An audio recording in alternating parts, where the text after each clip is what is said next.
Um, Tottenham Hotspur have just been beaten 5-2 in Madrid.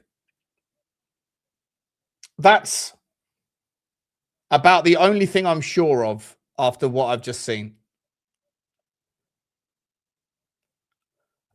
I don't know what to. I've gone live because I was supposed to, because I have to, and I love the fact that you guys are giving me a second chance after the disaster that was the watch along.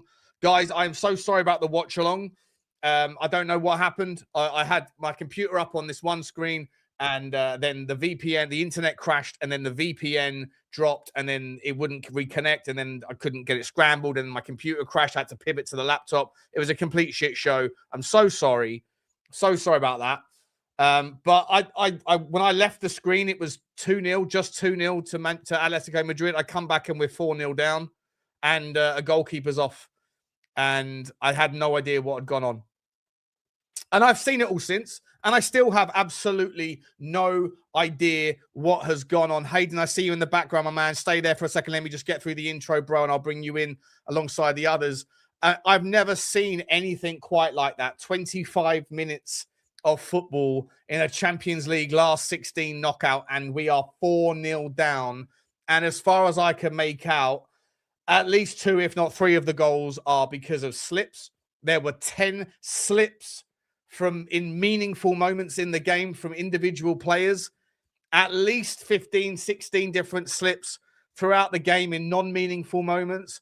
We didn't seem to learn. We didn't seem to adjust, adapt. From what I've read on Twitter, this is not a new thing at the Atletico Madrid stadium. Barcelona had similar problems in a previous game earlier this season. Did they pour olive oil on the pitch? Is that what's going on here? Is there some dark arts? Regardless of that, the fact is that Tottenham have got essentially very little chance of getting through the Champions League. Now, that might be to some people's ears, that might be a blessing in disguise. It might be a blessing in disguise. But in terms of momentum, in terms of any ability to create a catalyst, an amplification of energy, it wasn't there. We've got so much to talk about. Jed Spence leaving the pitch towards the end of the game, walking to the bench, walking over to his manager that didn't acknowledge him, tapping him on the shoulder, and potentially saying "you're welcome" or something to that effect. Some sort of like, I don't know, a lack of appreciation for the lack of appreciation of the effort. What about Igor Tudor? Why did he drop Vicario? I know a lot of people wanted Vicario to be dropped generally, but as I said in the preamble, the pre-match, Guillermo Vicario was the number 1 goalkeeper in the Champions League thus far. Most clean sheets. Did we forget his performance in Monaco? Did Igor Tudor forget his performance in Bodo? Fewest goals conceded in the Champions League tournament, and he chooses tonight to drop him for Kinsky? For Kinsky? I don't know what Kinsky is, but I can tell you what he isn't, and that's a confident mind when something goes against him. Do you remember the Aston Villa game in the FA Cup? Do you remember the Arsenal game in the Premier League last season? Or was it the season before last? Whenever he first got here, gets his chance at the Emirates, collapses, first touch of the ball, makes a mistake. What happens? Completely crumbles. As soon as that first goal went in, I said it on stream before the stream collapsed.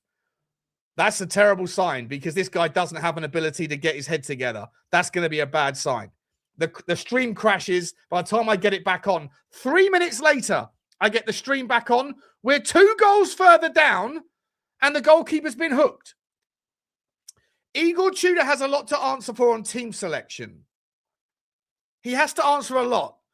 Is he responsible for the players not picking the right footwear? I'm not sure. Why is it that the Madrid players didn't slip over once or barely once, but yet every single outfield player in Tottenham's team slipped over multiple times in 3 or 4 crucial moments? What was that about? Where do we go from here? How do we get through it? I don't know, but I'm absolutely gobsmacked by what I've just seen. And for what it's worth, guys, for what it's worth, when we're 4-0 down, I was actually quite impressed with Tottenham. I was quite impressed with the gumption. I was quite impressed with the sort of gung-ho sort of go for it anyway. Let's throw some caution to the wind. We pull one back. It's 4-1. Romero hits the post. Could have been 4-2. It gets to half time. There's a couple other sort of semi chances in the midst. It gets to half time. Richalison gets a point blank header, gilt-edged chance.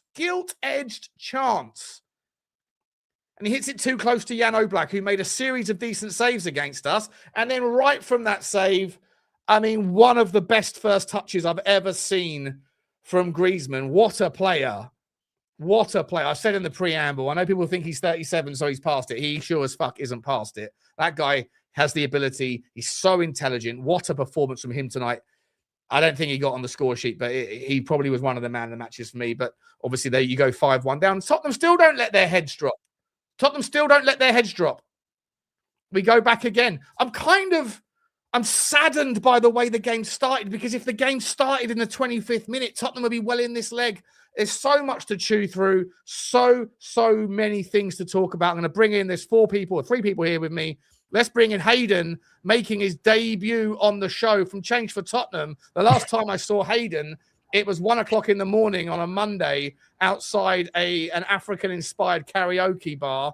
We've also got Hugo, and he's having a sandwich. Big up to Hayden. And we got Rain, who's not here right now. I'll bring it back on when he's got his camera going. How are you, boys? Hayden, good to see you, mate. How you doing, buddy? How are you, first and foremost? How you doing, bro? Yeah, I'm all right, mate. Welcome to the channel, mate. Welcome to the channel. Yeah, cheers. Yeah, I mean, I don't really know what I just watched, to be honest. That first, 25 minutes, I was having, similar issues, I guess. It was, cutting in and out, and every time my stream was, loading in and out, there was a fresh goal, a fresh sub, a play had been, I don't know, absolute carnage for that first, half an hour. Yeah, I mean, I don't really know what to say about that first that 20 minutes. It's just absolute chaos. Kinsky's career is surely done. Finito, right? Finito has to be. Getting subbed 13 minutes after your big game. Obviously it's not a debut, but it's your big game.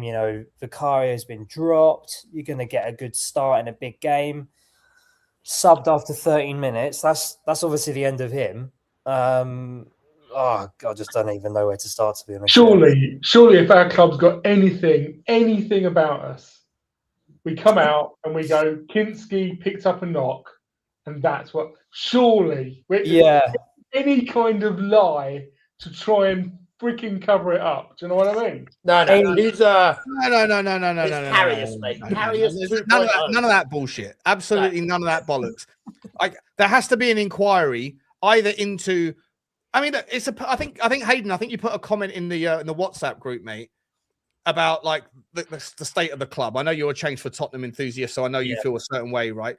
Yeah. But doesn't the fact that forget about the starting 11 for a minute, because I didn't have a problem too much with the starting 11. I quite enjoyed seeing Porro actually playing right wing back tonight. I thought he was pretty good. I thought Danzo, apart from the slips, had a fairly decent game. I thought Micky van der Ven, apart from the slips, didn't do too badly in certain scenarios. I thought Romero, apart from his slips and hiccups and the headache at the end. By the way, also, we've got 2 concussions. I forgot to bring that into my little thing. 93rd minute, we got double concussion. Both of those players are now going to miss, I don't know, whatever it is, the next 2 weeks. It's absolutely mental. But, surely, Hayden, I don't know. Is it on the play? I don't know the rules, mate. Is it on the players to figure out whether the grass is too wet for your studs? But we didn't change. No one changed their boots. Nobody changed their boots. And 3 of the goals that we conceded were because of slips. It's mental. Yeah. Absolutely mental, Hayden. It's absolutely mad, yeah. It's just obviously, our players were slipping over big time. None of theirs were. So obviously it's a bit of dark arts from, I don't know, is it Simeone? Did you not see in the WhatsApp that apparently Barcelona, when they lost 4-0, they complained about exactly the same situation. So again, it's just complete lack of preparation from our lot. Or were they? You know what? The last game, did they have like a fucking sprinkler on the pitch before the game with some olive oil fucking spread into the water? Not olive oil, but they've just obviously turned the sprinklers on, and they did exactly the same thing in the Barca game. So when you've got like when you're preparing for a game, surely one of the things you look at is the freaking surface you're going to be playing on. So who's responsible for that then? Well, I don't know, but maybe the players, right? The individual players surely are responsible. Well, I know that Tottenham Hotspur players have their asses wiped for them from like everything they do, right? They haven't got they haven't got to open a door at the training ground. They haven't got to hold their own passports when they go on travel. They haven't got to do a fucking thing, right? But surely deciding what style of boot that you wear is a player-specific responsibility. Sure, but then they didn't make any change at halftime either. They were still slipping over for fun. So is that a Tottenham Hotspur problem, or is that sure as shit? You've got to think they'd be like saying something at halftime, don't you think? I don't know. Yeah. I'm serious. I'm serious. Don't you think, like, between the players or the staff, maybe the problem is that they ought to take the kids out of the iPads and get them to be treading on the grass a bit. Listen, I don't know. Go on, Hayden. You want to say something here, mate? Crack on. What are you saying? Yeah, it's just obviously there's just been no, I think like Hugo's alluding to it, there's obviously just no sort of common sense, it's called. Yeah, just research into what's been happening in previous games. Obviously, like if the Barcelona thing was an issue, then why are we not looking into that? Surely from the first half, everyone's going to walk into that dressing room and go, hang on a minute, I slipped over about 5 or 6 times then. Maybe I should change my boots. Or, to be fair to Spurs, we're probably so unorganised that they don't have spare boots. You know, it's just... Exactly. That's exactly where I am. That actually crossed my mind, Hayden. Yeah. Like, if the Tottenham Hotspur players are not like reliable enough to like carry their own passports, is there a chance that Tottenham Hotspur forgot to pack their second set of studs? I honestly think it's that. It's got to be. Because they're all wearing molds, right? None of them are wearing studs. Right. You can't just put on a longer stud. You got to wear a completely different boot. So I reckon that is absolutely 100% it. They're not changing boots. But who does that fall on then? Wow, it has to fall on the head coach. The fact that the players have gone to an away game. If it were a home game, obviously, different scenario, right? You've got to think that they'd have had like spares accessible, or maybe not. I don't know. But an away game, surely there's a kit man and all the rest of it that goes with it, and you got to think, okay, contingency for like different surfaces. Yeah, but I just don't. I know we're sat here in hindsight, but I mean, it just boils down to complete lack of preparation from top to bottom. Well, it comes down to like, AVB, right? Used to be Jose Mourinho's DVD man, didn't he? He used to go and watch all the DVD. He used to go and watch all of the games for the opponents. He used to do loads of DVDs and loads of analysis on the opponents so that Jose didn't have to worry about that, and then they could go and they could have a look. Are we doing any of that work? Are we doing any work on who our opponents... I'm not saying that we need to be tactically just matching up against our opponents, but just understand who the frick they are. Do you know what I mean? Just actually have some understanding of how they're going to play so that you're not just stunned and shot, but also absolutely, have a look at some of the news stories, because they used to do. Some people used to do some dark stuff like longer grass on the outside, right, and things like that. And you knew about it. You knew about it because it was well known in the football world. But it's only well known if you actually do your work. Yeah, I mean, to be fair, it wouldn't surprise me if there was someone behind the scenes looking into all this stuff in terms of any sort of dark arts that Atletico might, play at home with the pitch or whatever, and then it just hasn't been communicated to the kit man or the person that it needs to be communicated to. It wouldn't even surprise me if that was the case, because it seems like the communication around the whole of the club is just non-existent, or if it is existent, it's not very good. But again, I don't know. For me, I think this is sort of the fact a little bit that we're sort of trying to blame the pitch a bit too much. No, I'm not. Sorry, I'm not blaming the pitch. I'm not blaming. Oh, sorry. Just to be clear, I can see the people in the comments saying we're blaming the pitch. I'm not blaming the pitch. I'm blaming the ineptitude, the unprofessionalism of the players. The pitch is the pitch, right? But you do need. Like, let's be honest. We conceded 5 goals tonight. 3 of them were because of slips. Yeah. Right, a slip from Kinsky in the first moment. By the way, Kinsky should have got his hand to the first goal. Big up to Stel, by the way, the only guy I've ever seen who predicted correctly a 5-2 result. He's disappeared. But that was pretty epic. Pretty epic. I want to give the man his fucking flowers. Like, it's not often I'm going to give Stel his flowers, but Jesus Christ, to predict 5-2, I mean, he got it absolutely spot on. He probably could have got 40-50 to 1 on that result. Lubo just left the stadium. Before I bring you in, Lubo, just to be entirely clear with the people in the chat, they're thinking that we are. I can hear a loop. I can hear a feedback loop. 1 second, Lubo. Let me put you up. I think it's you that's on the echo.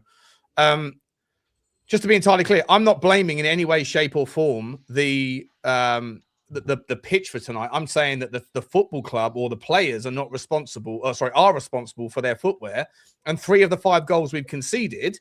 I think it was a fairly even game after the 25th minute. Obviously, we threw a lot of caution to the wind in the second half, and with that comes the risk.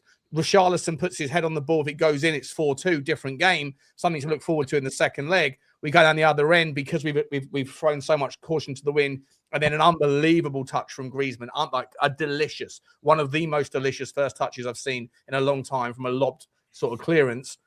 And then what's his name goes and does what he does, right? The ex-City player, I forget his name.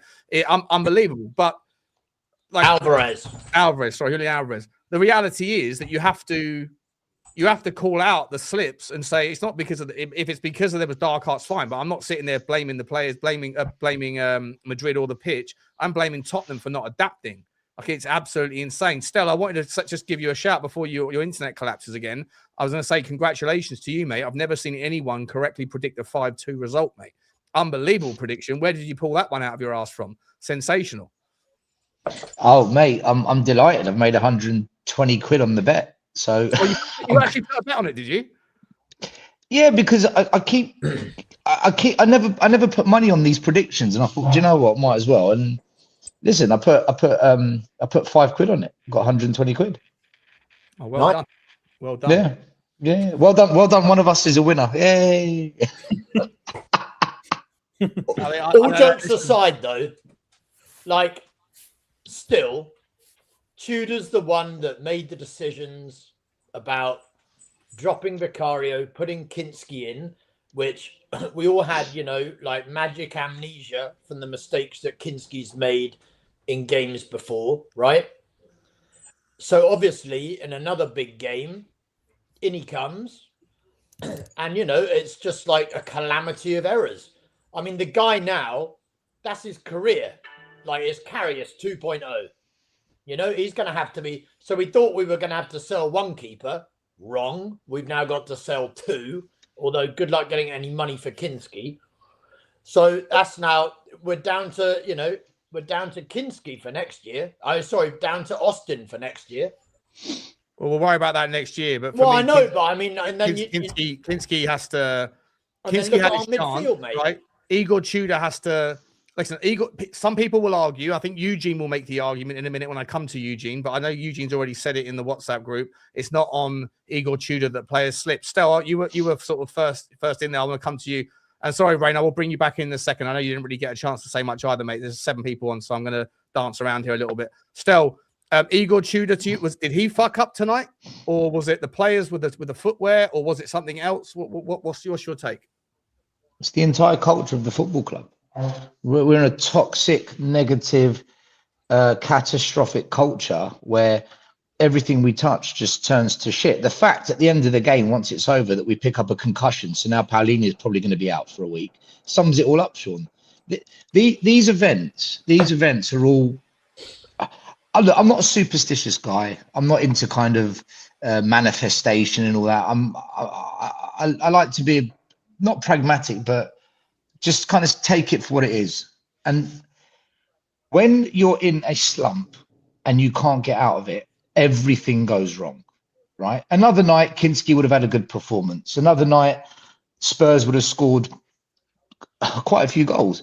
Another night, we wouldn't have all been slipping on the floor, right? Because tonight people say, oh, but Kinsky, oh, but the slips, oh, but then what was the excuse the game before that? Oh, but this player, oh, but Van der Ven sending off. Okay, what about the game before that? Oh, but Romero, oh, but it's always oh, but yet it continues down this line. And I personally think, Sean,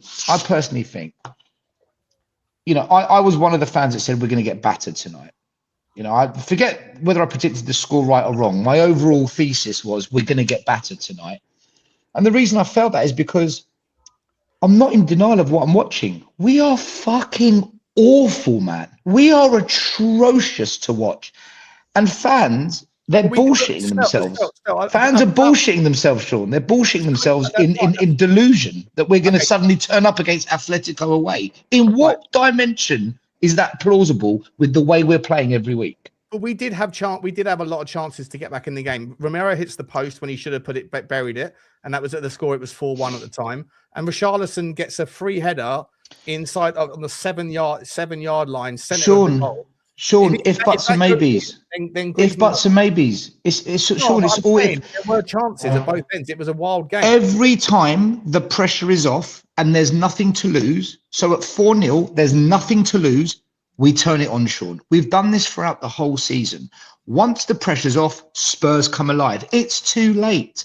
And I'll be honest with you, Tudor completely fucked it up tonight because the amount of space that was actually available to attack Atletico, if I was Atletico, the manager, I would have been very concerned the amount of space Spurs were finding.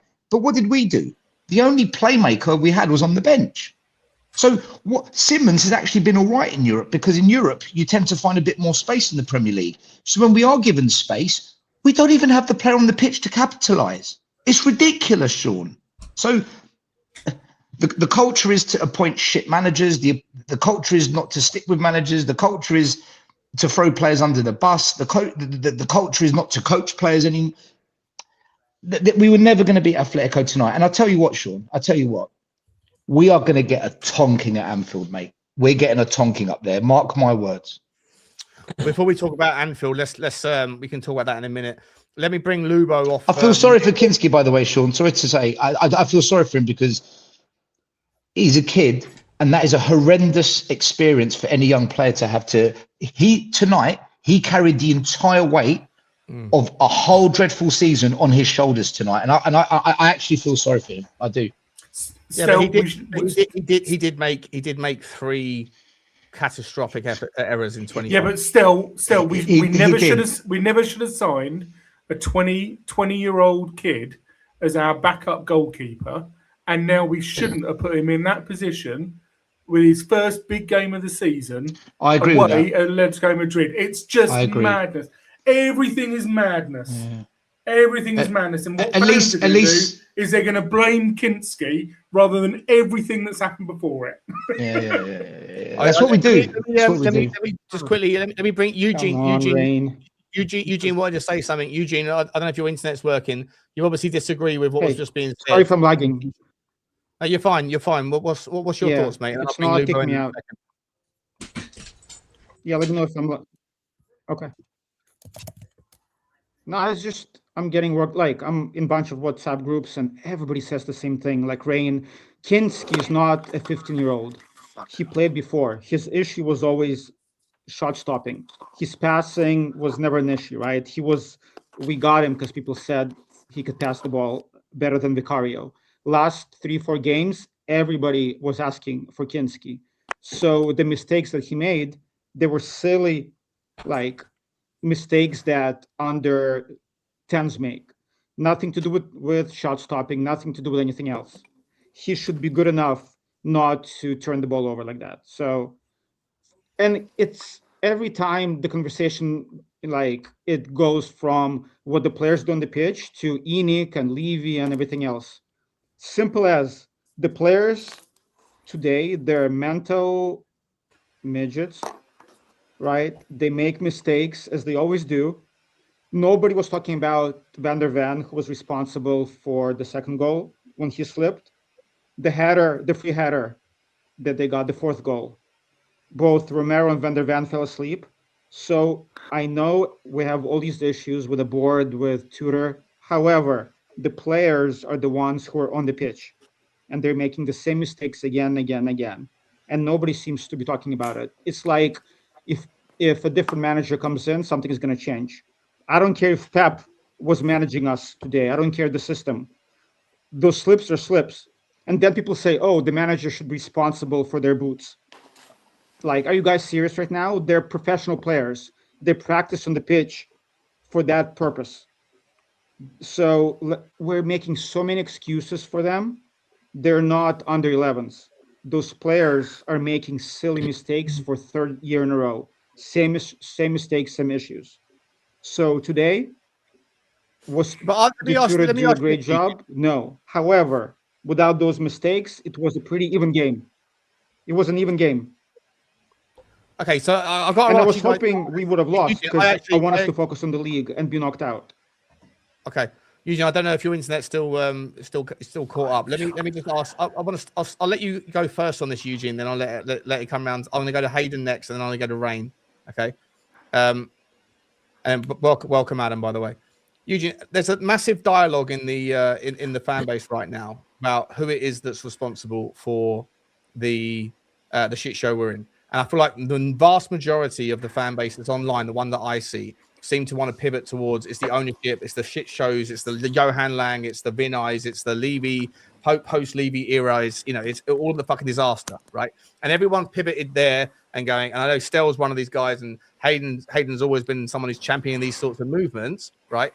Hello, Stel. How are you, mate?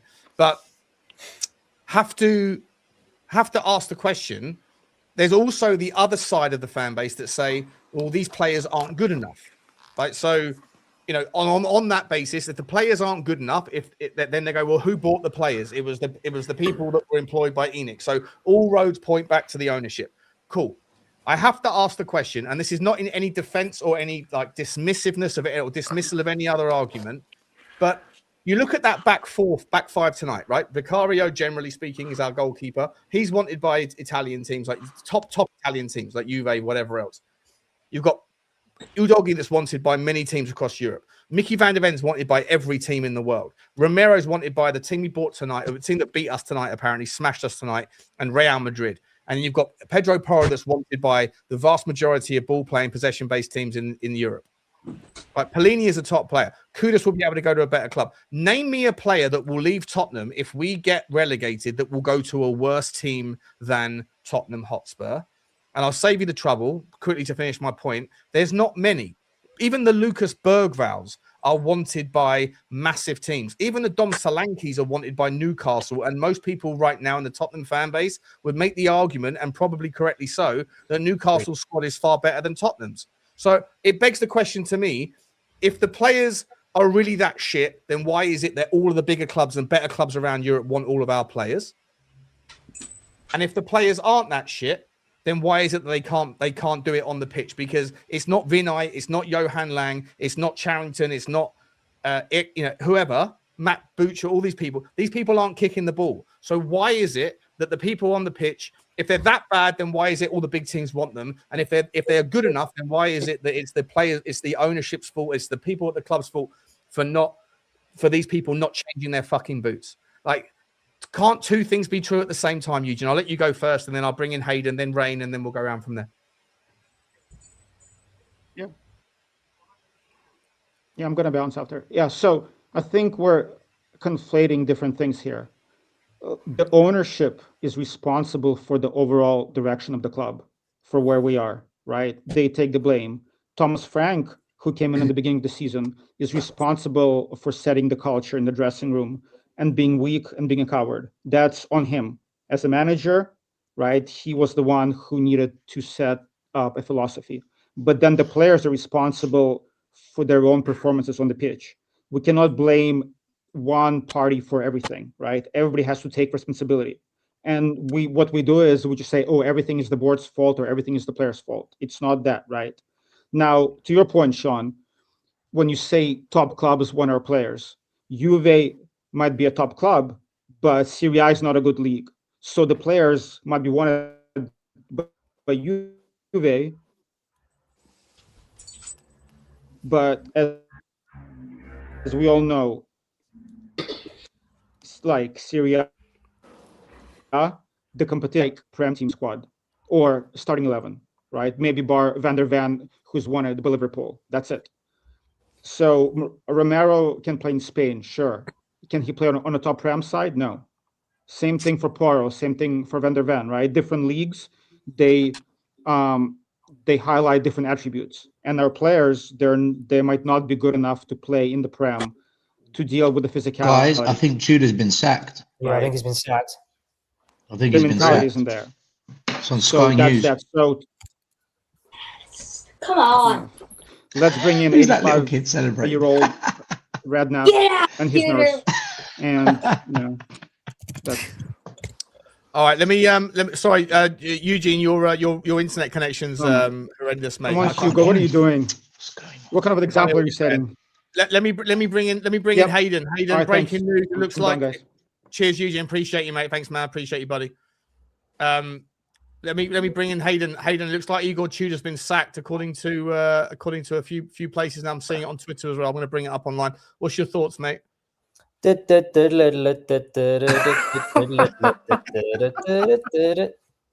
mean, what are we doing? Like, fair enough. Like, 4 games and we've not seen an uplift whatsoever. Some people will argue that 4 games isn't enough and, managers need a little bit of time. But I think the counter argument to that is obviously that this guy's sort of historic wins that he's had at clubs has been that he walks into a club, he hits the ground running, and I think it's been every single club that he's been at as an interim, he's won the first game. Obviously, he's come to Spurs and he's lost the first 4 games. So I can see why fans want him to go, and I don't think he's gonna, get us out of this. I can't see that he's 100% gone from everything I've got up, but is he definitely gone? I'm trying to find it. Apparently, he hasn't gone to the press conference yet. They're still waiting for him to appear. Okay. So that means he's probably hearing the news right now in the dressing room. No, that's not how it works, mate. It could be. Never know. I mean, if he's gone, then I have no idea who we're getting next. How many games we've got left in the Prem? Is it 9 or is it 10? 9 games in the Prem, yeah. 9 games left. I mean, I have no idea where you would even go now. Like, people are saying Harry Redknapp, but I'm pretty sure he doesn't know where he is half the time these days. Cheltenham Festival this week. On your stream, Sean. So, like, I just don't have a clue, like, where we would go. Like, I've seen some people say, like, Mason, but I mean, Mason loves the club. Yeah, fair. But is he a good manager? I don't think he is. He got sacked from West Brom. I have seen West Brom fans actually online saying that since he's left, they've got a lot worse. But I mean, I don't think that's really a good sort of like barometer to go off, if I'm being honest. Robbie Keane, he's not going to leave his full-time job for the shit show that we are, I don't think. Again, will the players respect him? Those sort of bigger names that we've got. Is he the right guy? He seems like quite a nice chap, and I think at the moment we need someone who's, a bit of an arse, just to come in and maybe get these players in line, in shape. So if he has gone, I could not even begin to give you the slightest idea of who I think we should get in. Like, it's just, I'm sort of at a bit of a. I almost think now, and this might sound really negative, and I don't mean it to sound like that. There's part of me now that actually thinks that anybody that we get, maybe apart from Poch right now, which we all know isn't going to happen because of the USA thing, I don't actually think there's anybody that we can bring in right now that will get us out of the mess that we're in, because I think it's too late. I think the mood and the morale around the camp's so low. I just don't see who would bring in, who would be able to get players up for it and be able to turn it around, considering what we've seen. Tudor, I can't see anywhere that he's been sacked. Let's be clear about that. No, apparently he's just on TNT. Yeah, and let's also be clear. Okay. If they sack him without having somebody already lined up to come in the next morning into our club, then absolutely I am looking at them. I am looking at them and asking, what the frick are you doing? Right? It's one thing going, we no longer want you, but we've still got games that we need to win, and we need somebody in that dugout who's going to try to dig them out. Do you know what I mean? It's bad enough. I don't think they should have sacked Frank. I think we were getting points. I think people panicked, and but you make the decision. You know, you roll the dice. You take your chance. Well, the chance that they took was absolutely bizarre. That they've got this guy. They've got Tudor. It's absolutely bizarre. It begs the question, Rain. Like, what was the worst decision? Right? Like, accepting, acknowledging that. Hang on, let me just put Shaz up on mute because it's background noise. Lubo, can you still hear me, mate? Are you there, Lubo? You're on mute, Lubo. Take you off mute. There you go, Lubo. Yeah, I'm back at the airport already. Are you still in the stadium, bro? You still in the stadium? No, Where are you? No, I'm at the airports. It's a lovely airport, that is, Madrid Airport. It's lovely. It's beautiful. Stay away from the dryers. I'm sick of that bloody stadium. Bloody hell, been there twice. What a disaster both times.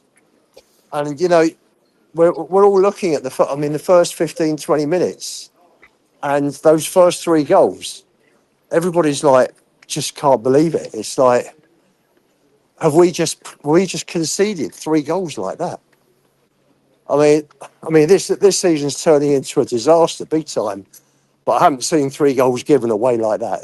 It's like Christmas came late for Atletico. We just handed them 3 goals on a plate, and that's the tie gone. Not that we were going to get through anyway, but it's done in like 18 minutes.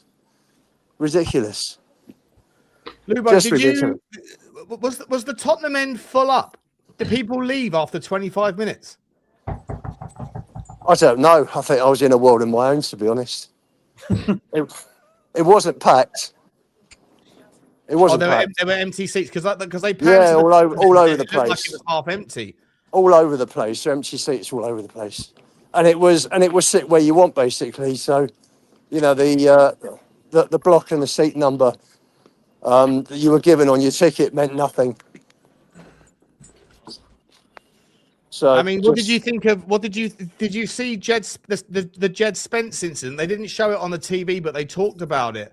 That Jed Spence got substituted. He went to his bench, and then he decided to turn around and go up to Igor Tudor that hadn't even acknowledged him, and then tap him on the shoulder to give him a handshake, or was almost as if to say, have some fucking respect for the effort.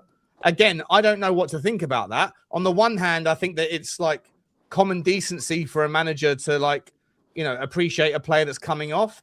On the other hand, I'd make the argument once again that Jed Spence is a fucking attitude.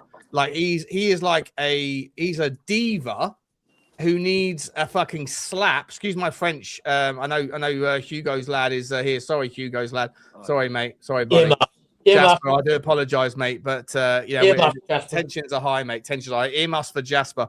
But Lubo, like, did you see it? Because I mean, no, didn't see it. Like, you know, like Jed Spence, I don't know what to make of it. Like, he might be making a point that Jed Spence needs to shut himself up as well, though. What are we doing here? I couldn't believe. Listen, I'm not nothing to do with what we were talking about towards the end of the match. Wasn't the Jed Spence thing. We were up the other end, behind the other goal. But the boot that caught Polinia, was that a red card? Everyone was asking. Yeah. No, wait. Sorry, which one? The one that Polinia got kicked in the head, didn't he? No. Polinia headbutted Romero. Is that what happens? Yeah, we couldn't see. We couldn't see clearly. It looked like. No, both of them have got concussions, so both of them probably won't be able to play. Marvelous. Against Liverpool. I think it's Mickey Van der Ven days, should have been sent off tonight. It could have been a lot fucking worse. We got very lucky with the Mickey Van der Ven situation. That was right in front of us. That was very, very lucky. I don't know how he got away with that because that was a red. And I don't know whether it was just outside or just inside, but that could have been a penalty as well. It was just outside. It was just outside. But yeah, it certainly should have been a red card. For sure. I mean, the season just seems to be getting worse, doesn't it? It's just going from one disaster to another. To be fair, I don't know when does it stop. And you know what? It's when you're down, and you had Romero's header that hit the post, and then Richie had a free header. That ball goes in, it's 4-2. Like 30 seconds later, Alvarez has just run through our defence. You know, it was a bit like under 10 football, wasn't it? You know, guys just gone right through the middle. What did he run? 60, 70 yards? Took it brilliantly, but I don't know. I don't know where. God knows where we go from here. It's absolutely horrendous. Oh well, that's my last European trip for several years. I think I've done two trips into Europe this season, and we got bashed by 5 both times. So I'm. I think Europe's. I'm done with Europe for a little while. Thank God. Do you know what, gents? We thought that we had the worst manager in our history in Ange. We got rid of him, brought in Frank, who turned out to have an even worse record. And now we bought in Tudor, who it turns out has set new record-breaking, performance for Spurs, with a new record of consecutive defeats as well. So, I mean, not only from the top have we been recruiting forever worse for the players, it seems that way for the managers too. I mean, I honestly, I don't know who the heck can you get in now? Yeah. Honestly. Sean, I'll catch you tomorrow. Yeah, safe journey, Lubo. If you're up for it, mate, I'm live tomorrow about 12 o'clock noon time. So if you're up and about, then let me jump on if you want, mate. I'll be home about. Safe flight home, mate. Cheers. I'll be home about 4:30. So as long as I'm up in time, I'll join you in the morning. Right, see you guys. Okay. Cheers. Bye. Safe travels, Lubo. Let me bring in. I don't know if Shaz is actually here. Is Shazza there? Because I don't know. He keeps joining the stream, but he's not got his thing on. Shazza, are you there, mate? I am, mate. I am. I got kicked out, so I just came back in. No, you weren't kicked out. I didn't kick you out. I think the thing dropped. How are you, mate? Sorry, because if you can put your camera on, would be better. But if you can't put your camera on because you're in a state of undress, it's no problem, mate. Talk me through your thoughts, Shaz. What are you saying, buddy? What are you saying? I mean, look, I didn't expect anything less than a battering today anyway. I mean, the players that we do have, they're awful. They're diabolical. There's no... I mean, talent-wise, yes, we've got a few players that do have talent. But in terms of fight and passion and the willingness to win and to fight and roll their sleeves up, we just don't have that, And I wasn't expecting anything less than what they showed out there today, And going forward, I think, it's not going to change. I can't see us winning any games in the Premier League until the rest of the season, mate. And confidence-wise, I mean, that tonight, the confidence is just shot.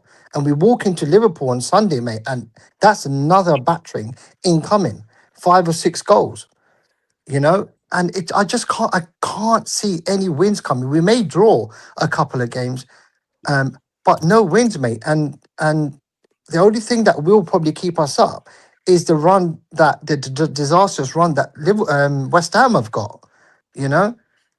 We're in the shit, mate. No, we're not staying up, mate. I think we can all. Should we all just accept this right now? Sometimes acceptance is what's that? The second or third stage of grief. I'm not sure where we're at in the grief stages, but a few people are in denial. I've already got to the point of acceptance, mate. I'm with you, Shaz. Like I don't see us in any way, shape, or form winning any games. We're not beating Leeds. We're not beating Nottingham Forest. We sure as fuck aren't beating Liverpool. And you know, Chelsea's to come. Chelsea away. Everton, no chance. Sunderland away. Like West Ham have got difficult games, but they're playing with fight, and they're looking at Tottenham Hotspur right now, as are Nottingham Forest, as are Crystal Palace, as are Leeds. All of these teams are looking at Tottenham Hotspur and going, guys, these guys are in free fall. They're in free fall. All we have to do is win a couple of games, and there's no chance that Tottenham Hotspur catch us. And it will be the greatest scalp. The greatest scalp. West Ham fans will live and eat and dine off this for decades. That they were rock bottom, that they were out, they were down and out, and they just galvanized themselves because of there was the tale of two windows. I've made this point a few times, boys. I'll continue it. Right, there's been a catalog of disastrous decisions by this football club over the last several years, but in the last year specifically, you can make the argument. But some people do. Sacking Ange was a shit show. I know Stell's disappeared, but like he wanted Stel to he wanted Ange to stay.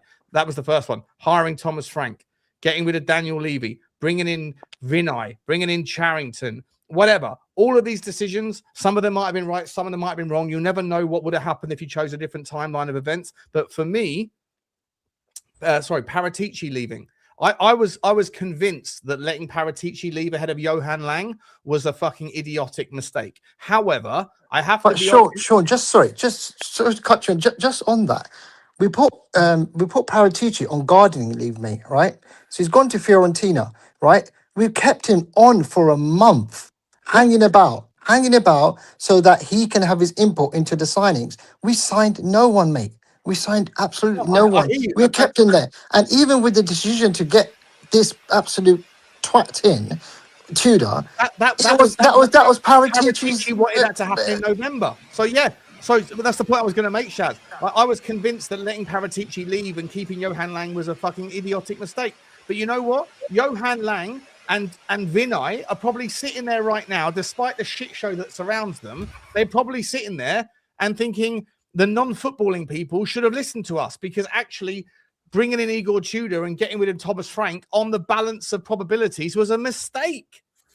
Even though Thomas Frank was a fucking idiot, even though Thomas Frank had lost the dressing room, on the balance of fucking outcomes, you'd rather have Thomas Frank here right now than Igor Tudor. We were picking up points. Is Johan Lang really as bad, or is Paratici really that much better than Johan Lang? And I don't know what the answer is. Could anyone have predicted, though, that it would be this bad under Tudor? I mean... Yeah. Mm-hmm. Some people did. Some people did. I feel like there's a constant bad overlap, you know? Is it Shazza? Like, who the hell, really knew about the ins and outs of Igor Tudor? Honestly, like, unless you're actually... Lang and Vinay, yeah, but they just lacked bollocks, mate. They had to rely on Paratici for his input, his direction, his recommendation. And, to be fair, mate, they do not know what they're doing. They both have to go. It was wrong appointments in the first place. And, yeah, it's just a total shit show, mate. Well, you have to remember that, when they originally brought Vinay in, he was meant to be Levy's gopher, right? And then after they sacked Levy, he was then promoted to a position that he has no business being in. I can't hear. There's really bad back. Someone's got a really bad sort of dragging back. Someone's flushing the chain really badly. Is that? Let me find out who that is. It's like a TV from Hugo. It's you, Rain. It's you, Rain. I was muted. Yeah, but you got some sort of you got a flushing chain going on in the background, bro. What's going on there, mate? He's got Lubo in the back. He's not in the airport at all. It's fucking raining shit, isn't it? Let me just get some super chats done, guys, and then we'll get back to the conversation. Big up to What a Pillar Cheat. Big up to you. He says, good to see you, Sean and Bugsy too earlier. Oh, Cap Fun. Oh, what a pile of shit. Sorry, what a pile of sheets. Sorry, I see. I'll read it now. Big up to you, mate. Yes, Cap Fun. I'm back doing the Bugsy stuff, mate. Thank you very much, mate. I appreciate you very much indeed. He says, it's like Biss going to a party without any balloons. Yeah, it's not great at the moment, mate. It's not great at all. I don't know what we're going to do about it. And he's come back in the third time. Big up to you again, mate. He says, there will be a merger, West Ham and Spurs. Mate, it's a disaster. It's a disaster. Let me bring Shazza's come back in. And Blaine, thank you very much, Cap. And Blaine, big up to you, Blaine, says, sack Tudor for sure, but it's the same clowns in charge who have appointed Frank than him who have to come up with the plan to survive. And I don't see the fight from the players to survive. We're doomed. Blaine, I'm on board that. I'm at that stage of grief where I think we are going down, mate. I think we are. But I have to be honest, though. Like, I've got to be honest, Blaine. I've got to be honest, boys, in the chat, in the show here. Like, tonight, I'm not saying that. I think Igor Tudor has to take his blame. He picks the team, and he made a giant call of the epic proportions of dropping a goalkeeper that's got the fewest goals conceded in the in the Champions League. And it was the all-time ultimate fucking backfire, like of epic proportions. And by the way, when Vicario came on, Adam, I'll come to you. When Vicario came on, he was great. He made 2 or 3 great saves. I think that the goal, the third, or was it the fourth goal that he came on? He then made an amazing point-blank save off of Danzo's head. He couldn't do much from the rebound. He kept out 2 other goals. I'm going to say he's great because his distribution's still shit. But, like, Igor Tudor has to wear the accountability for that fucking Vicario. And that cost us 2-3 goals. What about the midfield that he picked as well to start? I mean, honestly, mate, you've got, Gallagher and Xavi. Gallagher, who, by the way, if you want any player of our entire squad that knows the opposition better than anyone else, better than Tudor, you got him on the bench. Yep. And then you've I didn't think Archie Gray played badly. Did you think Archie Gray played badly? Yeah, but what about Pape Sarr, mate? I didn't think. I thought Pape Sarr he gives the ball away. He's not a great passing player. He's a ground coverer. That's about it. But then you've also got. This is the thing, Hugo. Right? Like I watched that game. If it wasn't for the first 15 minutes, I didn't think there was much between the two teams. I thought we created a lot of chances. I thought they created some chances. I thought the shape of the game changed because of the scoreline, where you have to throw more caution to the wind. But this is a team that wins 85% of their games at home. Atletico Madrid are not the same team away from home. There's a 3-goal deficit. The game is dead. It's done. But the game was done after 20 minutes. And I don't necessarily think that the team played horrendously after that. I think the team played fairly well. And I actually want to give players like Pedro Porro credit. I do want to give certain players credit for the fight.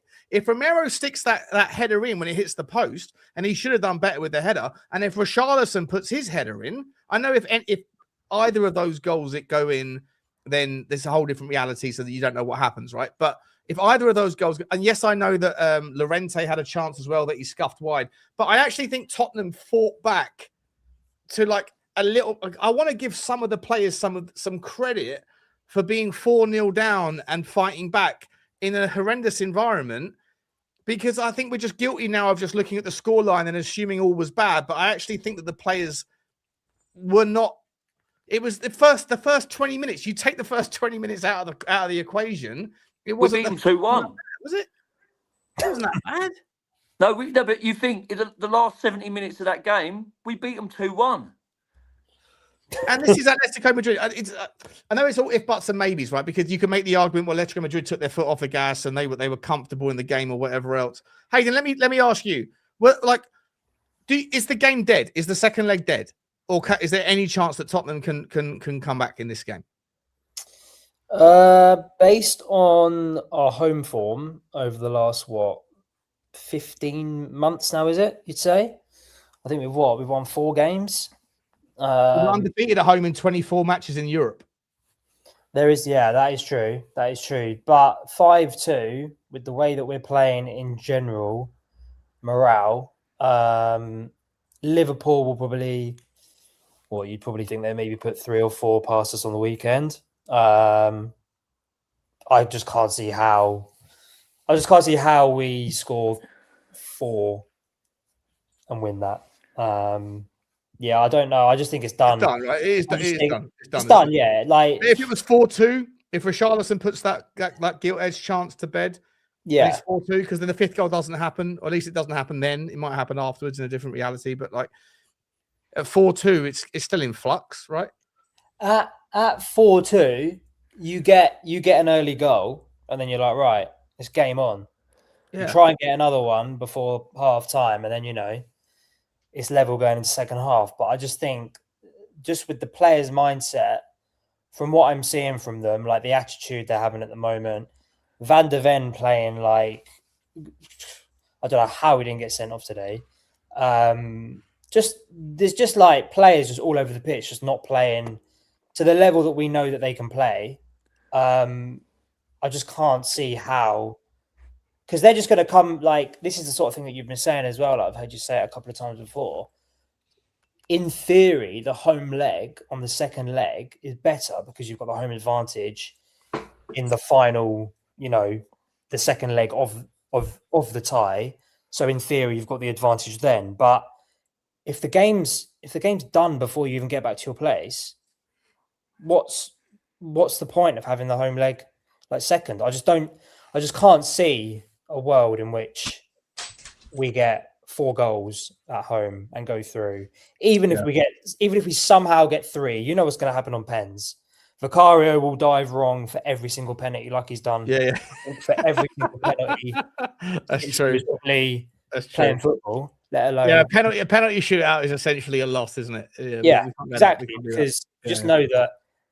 Yeah, he's just not gonna. Yeah, you're right. I actually think there's no chance Tottenham are going to score 4 goals. No chance. We haven't scored 4 goals at Tottenham for I don't know how long it's been.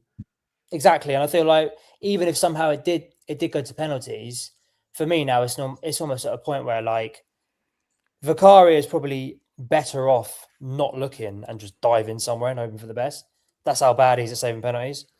So I just can't see a world in which we bring it back. I mean, I live down the road, so I'm probably still going to be there, but I don't know why I'm going to bother, to be honest. It just seems like a waste of time. Yeah. I mean, early goal and a goal before half time, maybe, but I just can't see it with the way we're playing, to be honest. They're just going to come to our ground. It's in a week's time, though, right? So if Romero and Palhinha both have concussions, if that's the case, then both of them are going to miss the Liverpool game and the Liverpool game. Yeah, and that game. But so Romero has in fact found a way to miss another game. Yeah. Cheeky little git. He's done it for the slightest of reasons. That's what he's good at, missing games, isn't he? But that's right. At least then he can't get the 2 yellows. Exactly. But it's mad. I'm sure he can. Yeah. Yeah, in one game.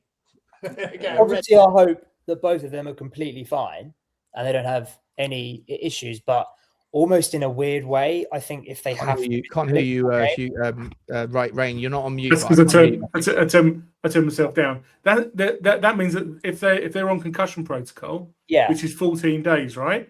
They'll miss the Forest game as well. It's 10 days now. 10 days. So, is it 10 days? Yeah, so in like a really weird sort of backwards way, obviously I hope they're completely fine and they're back for Forest. But in a very, very strange way, if they miss Liverpool and Atletico, at least they're going to be fresh for Forest. That's the only thing you can take from it. Because I think it doesn't really matter who we're going to play against Liverpool. We're not going to win. So for me, it was like you almost don't even play Romero in that game because if he did get that yellow card and then he got another one, then you know he's going to miss more games. So I wouldn't have even played Romero anyway, to be honest. I would have just almost. I'll be honest, Hayden. I think this fresh 4 is a bit of a myth. I think part of our core problem over the last 2 years actually has been a complete lack of being able to put the same or similar team onto the pitch game after game after game and letting them play. We we are not in control of who actually. Well, apart from today when Tudor, I think, made so many mistakes. I saw the team and I was like, "Well, he's thrown the Champions League. That's what he's done." But usually we are not in control of who we're playing. It's the thing that's in control is our rubbish recruitment, which means that we don't have the right players to play in the right positions to start with, but then also the freaking medical situation, which keeps throwing us curveballs. Like we had Udogie for a couple of games, looks decent, and then he's out again, and we've got no left-hand side again. So we need some players to start playing regular games, and actually be consistent. Can I ask you guys about Igor Tudor and about Jed Spence and about the players generally? Like, what do you make of this idea that Igor Tudor, apparently, from what I've read of his quotes, he's basically said, "Yeah, it's not good. I am the right man for the job here." So he hasn't been sacked yet, or at least he hasn't been told he's been sacked, but that he has essentially just he said, "I'm not going to talk about this in front of the media. There's massive problems at Tottenham Hotspur. We've got to talk about it internally." Is he? The fact that Jed Spence went up and tapped him on the shoulder, sarcastically saying like "hello" or however it was in, I don't know, I haven't seen it and it wasn't on the TV, but like the way the commentary team suggested that it was sarcastic, essentially, like, "What are you doing?" Like, "Yeah, you're gonna play the game." Is that Jed Spence being Jed Spence, or is that Igor Tudor not playing the game either? Like, where does it lay for you? Because like a lot of things that Jed Spence does, I think is a fucking piss take. I think the guy's well above his station. I think he's a fucking idiot, a dickhead, a good player when he wants to be, versatile. I didn't think he had a good game today, but he walked down the tunnel and ignored Thomas Frank. So if he's going to sit there and do that and like, "Yeah, hello," you're supposed to like shake your hand to the player that you come off the pitch. Well, you're supposed to listen to the fucking manager and you didn't. Right. So on the one hand, I'm like, fuck Jed Spence. The geezer's a fucking cunt as a personality. But on the other hand, I also want to sit there and kind of observe and analyze, what does that mean? Hugo, I'll come to you. What does that mean for the energy that the players, or at least some of them, have for this iteration of manager? They didn't like the last manager. Now they don't like this one either. What are we doing here? Yeah, but if they get given the green light by the captain, who, there's been clear evidence of internal dissent that he's then aired publicly, the dirty laundry.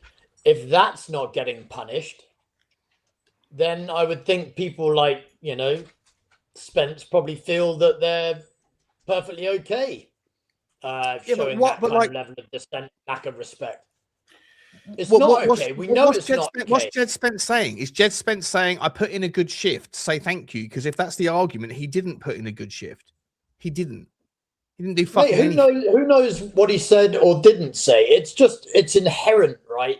In just from top to bottom, that it's all rotten. And when you're the guy at the top of the pyramid is cascading shit down it, and it's not being stopped or cut off, then it just infects everyone else.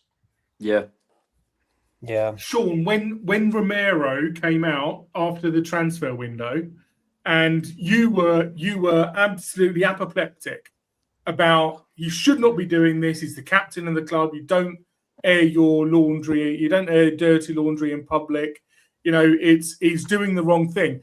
And my take on it was, and I'm sorry, I don't think it was cutting through what my take was.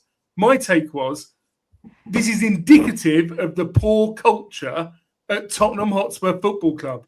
Whatever you want to say about whether he should or shouldn't do it, the fact that he is, and the fact that everybody else is saying, "Do you know what? He's got a point," right? Is just indicative of, and again, we've got the Van der Ven and Jed Spence thing with Frank. We've now got the Jed Spence seems to be in and around a lot of this. Jed Spence with Igor Tudor. We got Jed Spence with Conte. Remember? Yeah, exactly. Yeah. He's a bad apple. And his loan spell. He was apparently he was Genoa, he was a bit of a troublemaker as well. He's a bad apple, but the geezer was clearly a fucking talented player, but a bit of a fucking idiot. Sorry, Rain, carry on. But there is definitely it's not just Jed Spence. There's something in the club that is wrong. There's something in the club, and you don't know unless you're in there. I've seen, going back to office politics. I've seen it. I've seen people go, "Oh, that looks like." But do bad eggs become good omelets if you cook them in the right wok? No. You get rid of them. You absolutely get rid of them. That's the problem, right? So we've got a lot of problems in our football club. I think Spence is sort of a problem within himself. I think he's just not very. I just think he's very mature, to be honest. I just think he's just a bit of a dickhead. So I'm just saying how it is. He's always had issues with managers. He's done things when he's coming on and off the pitch.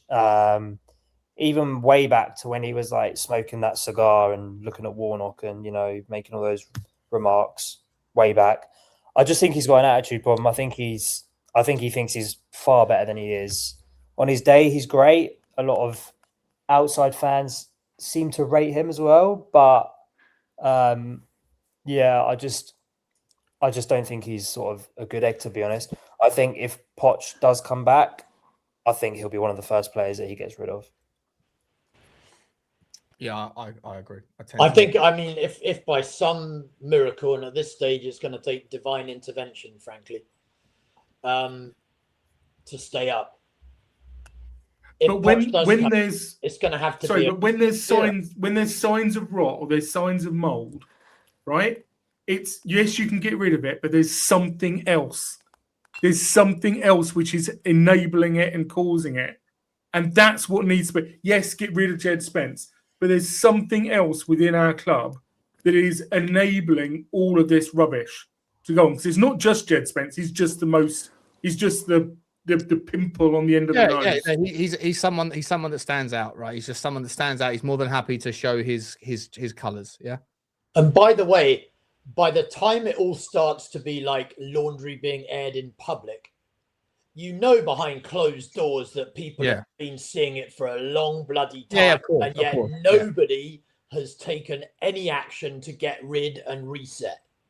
It's been allowed to be perpetuated and to grow and to fester. And then that's when it all grows into a point of a tipping point where it then goes public. And then, at that stage, the doors are open and everyone has decided, you know what? It's going to be okay now if we just air everything out, whether it be Tel talking about Frank, whether it be Romero, calling out. Let me ask this, guys. Let me ask this, right? So where does the culture start? Because I know people say the fish rots from the head. I think someone just put it in the top, right? Yeah. In the comment section. At Chelsea, when Roman Abramovich turned up, they went to the Chelsea training ground. And he said, or his interpreter said to the players and the staff and the managers and everyone that was there, this is how we're going to do things here. You're going to have the best of everything, but you are expected to deliver. And if you don't deliver, you have very few, I'm paraphrasing clearly, but you have very short rope. If you don't do it, you're out. And we're bringing people that can. That's the way it is. Abramovich wants the best. So in his culture, it came from Abramovich. Right, and they moved players on very quickly, and they brought players in. And they had a lot of success very quickly. Obviously, different set of circumstances with regards to the rules around PSR and FM, all that stuff. Alex Ferguson at Manchester United. Well, he was the manager, but he was also the kind of the sort of the statesman, the spokesman, the everything of the football club. So he was the manager, but he was also in the boardroom. He was everywhere. David Moyes at Everton wasn't in the boardroom. No one ever knew, and they didn't create success. But David Moyes was in charge of the culture. Liverpool, FS, what's the name of what's the Fenway. FSG. FSG Fenway. You don't really see anything from them. You don't hear anything from them. But Jurgen Klopp was responsible for the culture. So who is responsible for the culture? When people say the fish rots from the head, it's a great analogy, but it doesn't necessitate that is always the case in a football team or a football club. Pochettino, when he was at Tottenham, was the culture that we formed, was that Daniel Levy? When we had the relative success, okay, we didn't get over the line in the Champions League final. We didn't get over the line in the Premier League title race, but we got closer than we've ever been for 60 years. Okay, so was that culture from Daniel Levy or was that culture from Pochettino? Yeah, but that's whatever the answer is, then what you need to remember is that who's responsible for the next culture that we're trying to forge. Because how often does Jed Spence really come into contact with Vinay Venkatesham? How often does Romero really have a conversation with Johan Lang or with Daniel Levy before he left? I don't like people make these assumptions that the culture at the football club is, and I'm not disagreeing with you, by the way. I'm just making this kind of like broad sweeping like statement. I want you guys to come in where you want on this one. But how often do the players actually rub shoulders with the suits? How often do they do that? I will never ever forget, right? Because as we're all saying, we don't really know what's going on behind the scenes, but we got a window, we got a crack in the curtain, right? And we saw Jose having a man-to-man with Danny Rose, and Danny Rose turned around to Jose flipping Mourinho and said, "I'm going to go and talk to Daniel." Yeah, and you cannot tell me, right, that was a moment in time that's never ever happened before or since. That is the problem. That has been the problem, because ultimately, what I would expect as the head coach of Tottenham Hotspur Football Club, if one of my players goes and talks to Daniel Levy, for Daniel Levy to go, "What are you talking to me for? Go and talk to Jose. Go and talk to your line manager, and to actually back you up." But clearly, Sean, that was not the case. Sure, but guys, before Daniel's not there anymore, though, is he? No. But culture. Or does Romero have? Who was it that chastised Romero for saying for calling the club out two or three times? But culture takes a long time to get embedded and a long time to get changed. So Daniel Levy hasn't been here. Daniel Levy hasn't been here for 6 months. But you know what? It took a long time for Apple to change its culture, and probably has it even since Steve Jobs. He set that culture, and it's still in his image. That's the way that culture works. So somebody needs to come in and do exactly what you said, Sean. They need to do a Klopp. They need to do a Ferguson. They need to do a Brian Clough. Is it a coincidence that before the stadium, Daniel Levy's focus was solely on the football club? As soon as the stadium started to be a thing, resources, financially, energy, attention was diverted away from our main asset, which is the football team, and was diverted away towards the stadium and the other revenue streams that they could generate above and beyond football. Meaning that the culture eyes were taken off the football club, and the culture and the people that were being put in the right places to make the right decisions that ultimately instill and are responsible for that culture. I just think that's where it began. Is just the rot began when we stopped being a football club and we became entertainment venue. To be honest, I'm more interested in how we fix it. Is what I'm more interested in. I'm less interested. A whole lot. The way you do it is you give somebody like Vinay time to fix it. You give somebody like, I'm sorry, Frank, time to fix it. That's what needed to happen. I think you have to see things. No one gets like an indefinite period of leave, right? No one gets time without showing anything. I think there wasn't I didn't see a single person. Hayden, let me ask you, did you see a single person that was like unhappy that Thomas Frank got sacked? No. I was just trying to rack my brain. I'm in quite a few Spurs group chats. I don't think there was one person that was unhappy. There were obviously there might be some people that are rearing their heads now saying it was a mistake to sack Frank, but that's like Monday morning quarterbacking, right? Yeah, I don't think you can look back on it now and go, "Oh, we shouldn't have got rid of Frank." I still think Frank had to go. It's obviously just that I think the problems within the club is so deep that I don't think Tudor really stood much of a chance, just in terms of how bad we were. Obviously, we were all hoping on the fact that, you know, he had all these really good interim stints, that he'd be able to come in and do a job and be able to lift the players. But the argument to that then obviously was, well, yeah, he'd done those interim stints where he'd, you know, either saved clubs from relegation or he'd got them into Europe. But he'd never done it in the Premier League. And arguably, obviously, I don't know the ins and outs of all the clubs that he'd done it at before, but he probably hasn't done that at a club that has felt so toxic either.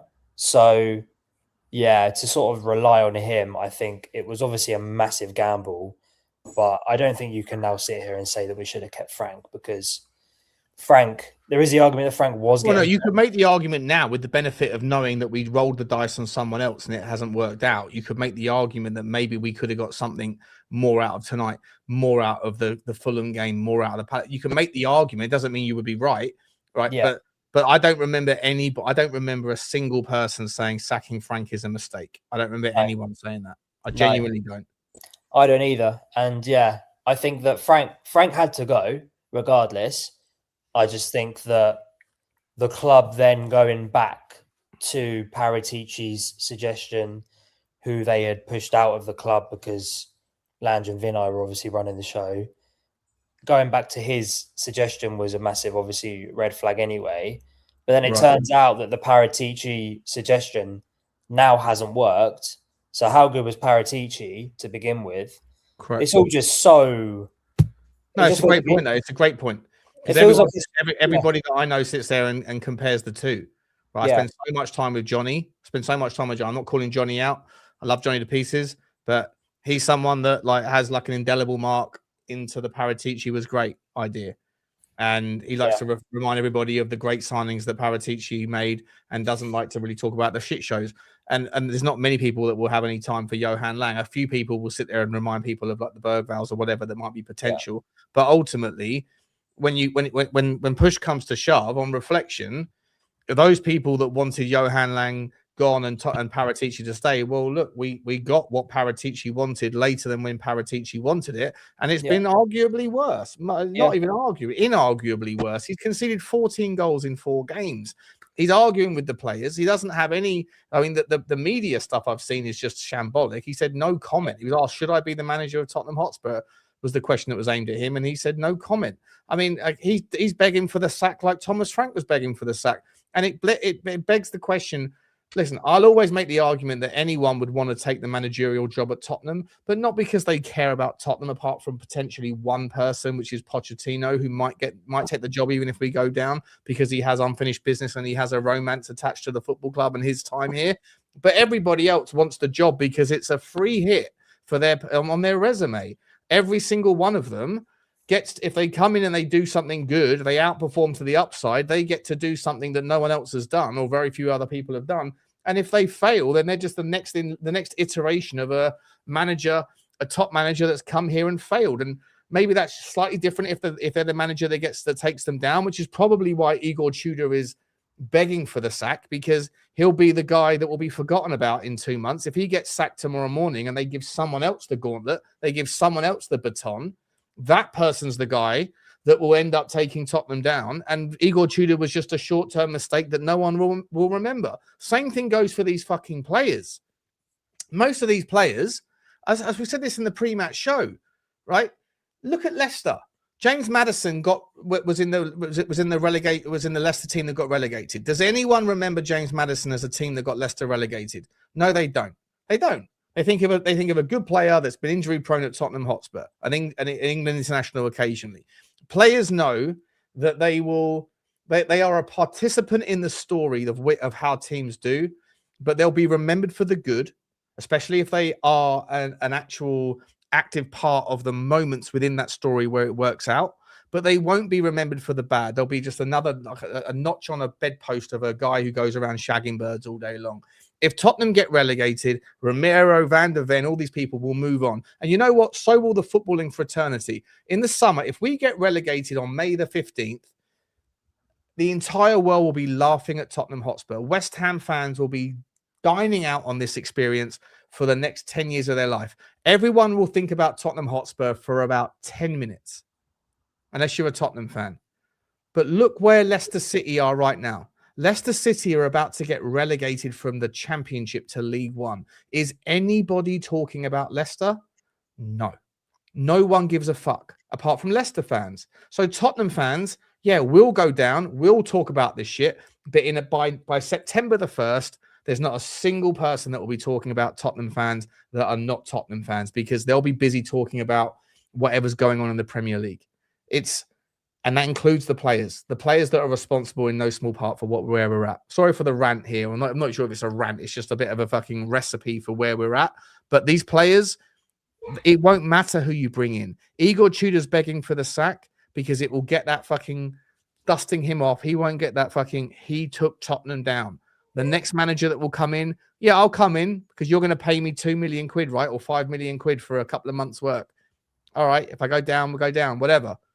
But these players are not playing for Tottenham Hotspur. They're not playing for any manager. Jed Spence is not going to play for any manager. Micky van der Ven, Romero, Vicario, it doesn't matter. We are, in my opinion, we're going down and it's a fucking disgrace. But let's not forget that the players are massively responsible for the effort and the ambition in this pursuit of survival. Sorry for the long rant there. That's right. I mean, what was it? Only the other stream the other day when I said that I think we ought to start putting a couple more of the academy kids have been riding the bench. Start giving them some more game time. At least they bleed lily white. At least they give a shit about the outcome of the game. And yep, they might not be technically as good. They might not be necessarily as experienced. But you know what? They might make up for it in effort and give a shit ability. Yeah. Too young. They're too young. According to who? According to who, Rain? According to me, knowing a 16 and 17-year-old kids. They're too young. 16 and 17-year-olds. Well, hang on a second. You've got the likes of, there's also exceptions to the rule, like always, right? Wayne Rooney made his debut. You've got that kid at Arsenal. What was he? 16 as well? Made his debut. The one who they've played 3 times. Well, how many games we got left, mate? Yeah, look, the reality is that Wayne Rooney was 1 in a billion, right? And Yamal is 1 in a billion. If we have one of those, then fantastic. Most players come through when they're 21, 22 years old. Why is that? All right. So what? So wait a minute, because most male human beings grow into their bodies around 21, 22. We think we're adults at 18, but at 18, most of them are sticks. And sticks don't do very well in the Premier League. Especially now with the physicality and whatever. But then you've got your likes of your Byfields, who's an absolute specimen. And you can't tell me that he's not going to give more of a shit than Van der Ven or Romero at this stage. Yeah, but look. There's an argument to be had here. But the reality is that kids make mistakes and learn from them. So play them fine, but they're going to make mistakes. That's what kids do. It's what 5-year-olds do. It's what 6-year-olds do, and it's what 18-year-old. Well, mate, we've had Micky van der Ven, Romero. They've just made the last few games of both of them have made chronic mistakes. You've got Kinsky today. He's not a little kid anymore. Yes. He's a young goalkeeper, though. Yeah. He's a young goalkeeper. Again, he's shit the bed in games before. He can't play for Tottenham again. He'll never play again. No. Yeah. He's not going to play in the top flight over in this country. And I say this country, in the UK again. Hey, that's a Champions League last 16 performance. Yeah. It's global audience. This is the worst day of his life, mate. Yeah, he's got torched, mate. Yeah. Absolutely torched. And it might not have happened that he. Well, listen, he slipped for the first one. He didn't stretch his fucking hand out either. So like, there's like, I'll give him some sympathy for the first goal for the slip, but I will not excuse the fact that he didn't stretch his arm out. You know, that was poor. He didn't. He literally he pulled his hand back. I got no idea what he was doing for the first goal. Second goal wasn't really his fault. That was a Van der Ven stip. Third goal was his fault. You know, but listen, Igor Tudor made the decision. I don't know. Let me get some super chats. Who's is that Jasper? Is he dancing around? Sorry, mate. Yeah, he's in the bar. He's in the bar. Someone's enjoying themselves. Yeah, Jasper's having a good time. He's having a great time. I've got to shoot. I've got a meeting early. But yeah, good chat. Appreciate you, Hayden, mate. Thanks so much for coming on, man. Cheers, Great Hayden. debut, mate. Great debut. Speak to you soon. See ya. Cheers, Hayden. Take care, mate. We aren't going to have too much longer, guys. I'm shattered as well. Tell you what, lads. Bear in mind that Pochettino is at the game watching. Yeah, that might have changed his thoughts. A penny for his thoughts. Yeah. I said it in a WhatsApp group. I said, I can't believe he's going. He's going to see how shit we are. Yeah. Big up to Chudini for the super chat, mate, for the super sticker. Big up to you, bro. I think it's the first super sticker of the shot. The Chud. You, mate. If you went, you didn't, because you didn't go. You were in London, weren't you? Big up to you, Choo. Big up to you, mate. Ulrika as well says need Hugo to say that Croatian bloody crumpet. Doesn't work like that. What was your one you came up with? The black rice or something? Yeah, black risotto. That bloody Cherno risotto. No, what was it called? What did you come up with? Was it Kroz something? Kroz risotto. Cherna. CRNA is Croatian for it's the Croatian word for Croatia. And then Rizzo was risotto. So Cherno Rizzo. A bloody Cherno Rizzo. Cherno Rizzo. And if we're getting Sean Dyche, mate, we're going from a bloody Danish pastry to a Cornish fucking pasty. And bloody hell, what are we doing here? Mate, all jokes aside, like, I mean, bearing in mind that Tudor was allowed to take the press conference. I mean, I know that before they sacked Frank, they let him take the presser as well.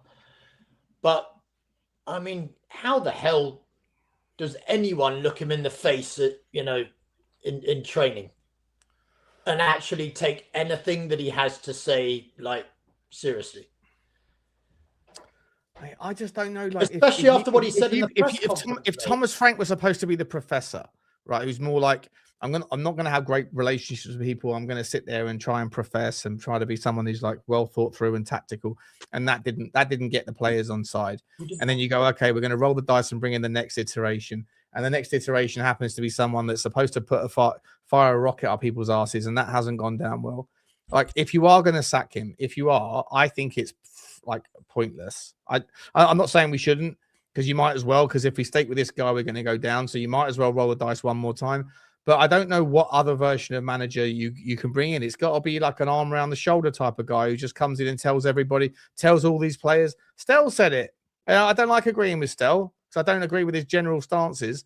But he did say, like, the sort of manager that you need right now is the sort of person who's going to lie to these players, who's going to blow smoke up their ass and tell them that they're better than they are. And maybe that's the right solution. I don't know. But, like, maybe you need not even a Harry Redknapp, but just you need someone maybe that's going to find a way to kind of invoke some confidence, even if it's fake confidence, just to get us over the line.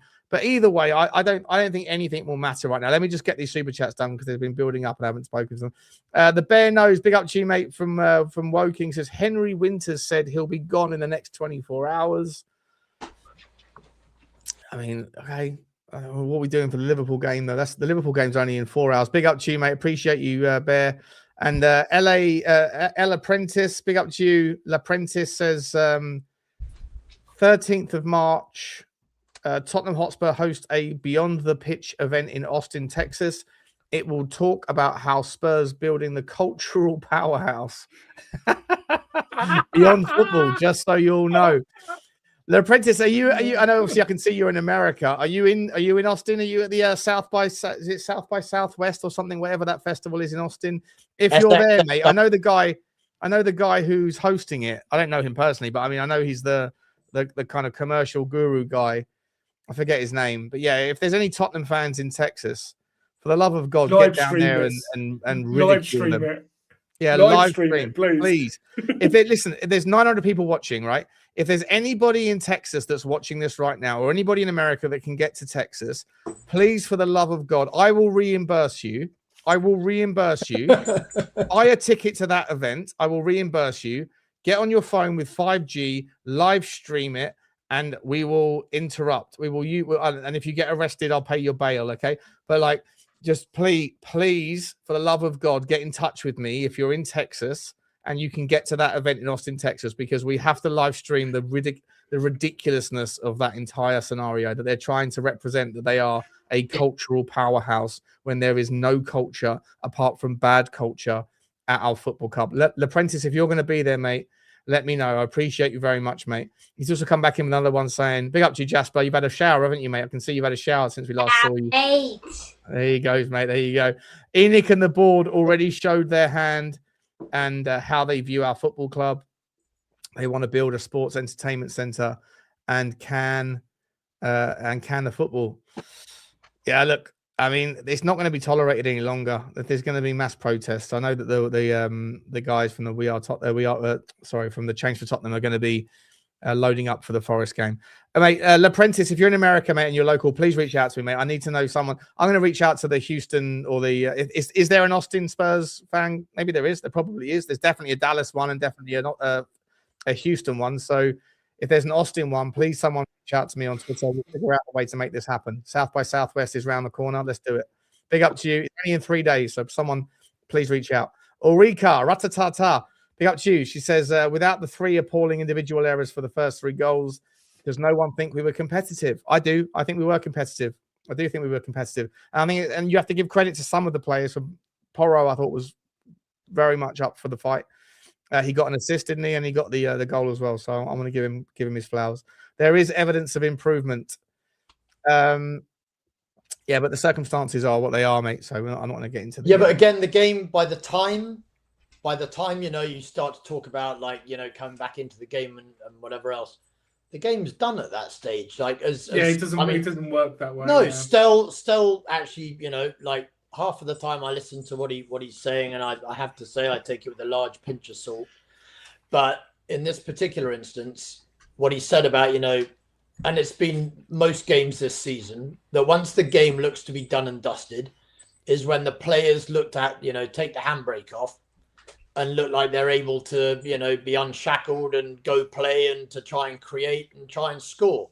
But before that, I mean, it's one-way traffic more times than not.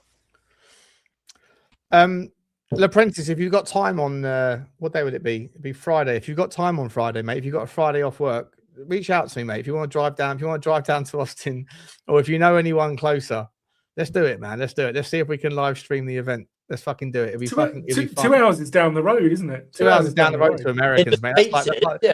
People drive for 3 hours just to go to their local fucking like their local warehouse store, whatever it's called, From me to DC is 2 hours. Right, so that's like a day. That's like a day out, isn't it? Well, it's like to get to the airport. Seriously, to get to the international airport is 2 couple of hours. Yeah. I used to drive from New York or from New Jersey to Baltimore for work. That was like 4 or 5 hours. So it became 10 a penny. So L'Apprentice, mate, if you're up for it, bro, let's get you on the stream. Let's get you live streaming the event from South by Southwest. I'll pay for your ticket, whatever it is, unless it's like thousands, but I can't imagine it will be. Let me know, mate. Reach out to me. Email, DM me on Twitter, DM me on Instagram. Or let me know your name. Mate, that's going to be like an evisceration session. Yeah, but how many Tottenham fans are going to be there? Not many, really, right? So let's infiltrate. Let's infiltrate and let them have it. Let them have it. Cultural fucking what? Cultural what? There's no culture at this football club. The only culture is a toxic one. You're a fraud, bro. You're a fraud. Stop this nonsense. Yeah, it's like the only culture is to build an entertainment empire and not a football club. Yeah. Jasper, I apologize again for the profanity, mate. You shouldn't be hearing my bad language. It's very late here at my I've had a few drinks. There was a lot of swearing when we were down 3-0. I'm used to it. Okay. Fair. Understandable. Destiny 5 says, love you, Shawnee. Appreciate you. I love you too, Des, though. He says, so gutted, don't know how to feel. Yeah, I mean, after tonight, it's just very difficult to know how to feel because I don't know where you're supposed to easily put your anger. Like anywhere, if you are someone that tonight goes, this is all on Kinsky, then there's a very strong argument why it isn't. If you're someone that says this is all on Tudor, there's an argument why it isn't. If you say this is all on something else, there's an argument why it isn't. So I don't feel like you're going to, if you have a strong opinion and it's very unilateral and unipolar, then I think that you're going to have people that are going to tell you that you're wrong. So that's why it's one of those situations. Adam's come back in for a late show. But the thing is, before the game, how many Spurs, I reckon it would have been 90-10, if not 95-5, in favour of Spurs fans going, we don't care about the Champions League, bin this off. And, and that's effectively what's happened. But, obviously the way that it's happened has an impact. But how are we ever going to bin off the Champions League without it being a disaster, or without it being, a three goal difference, 3, 4, 5 goal difference?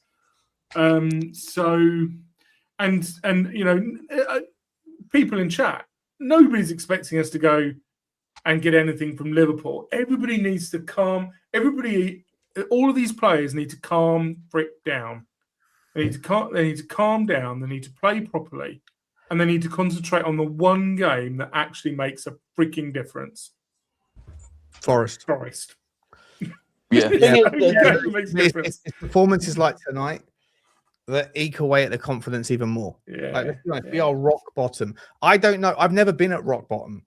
Have any of you guys ever experienced? Has anyone in the chat ever experienced rock bottom, where you I don't know, you got sacked from your job for doing something silly, like doing a drink and drive, and then your wife left you, or your wife cheated on you? I've never experienced that stuff, so I don't know what it's like to be at rock bottom. But for anyone that has experienced it and you've recovered from rock bottom, you've bounced back up, what did it take? How did you get? It's introspection is what it takes.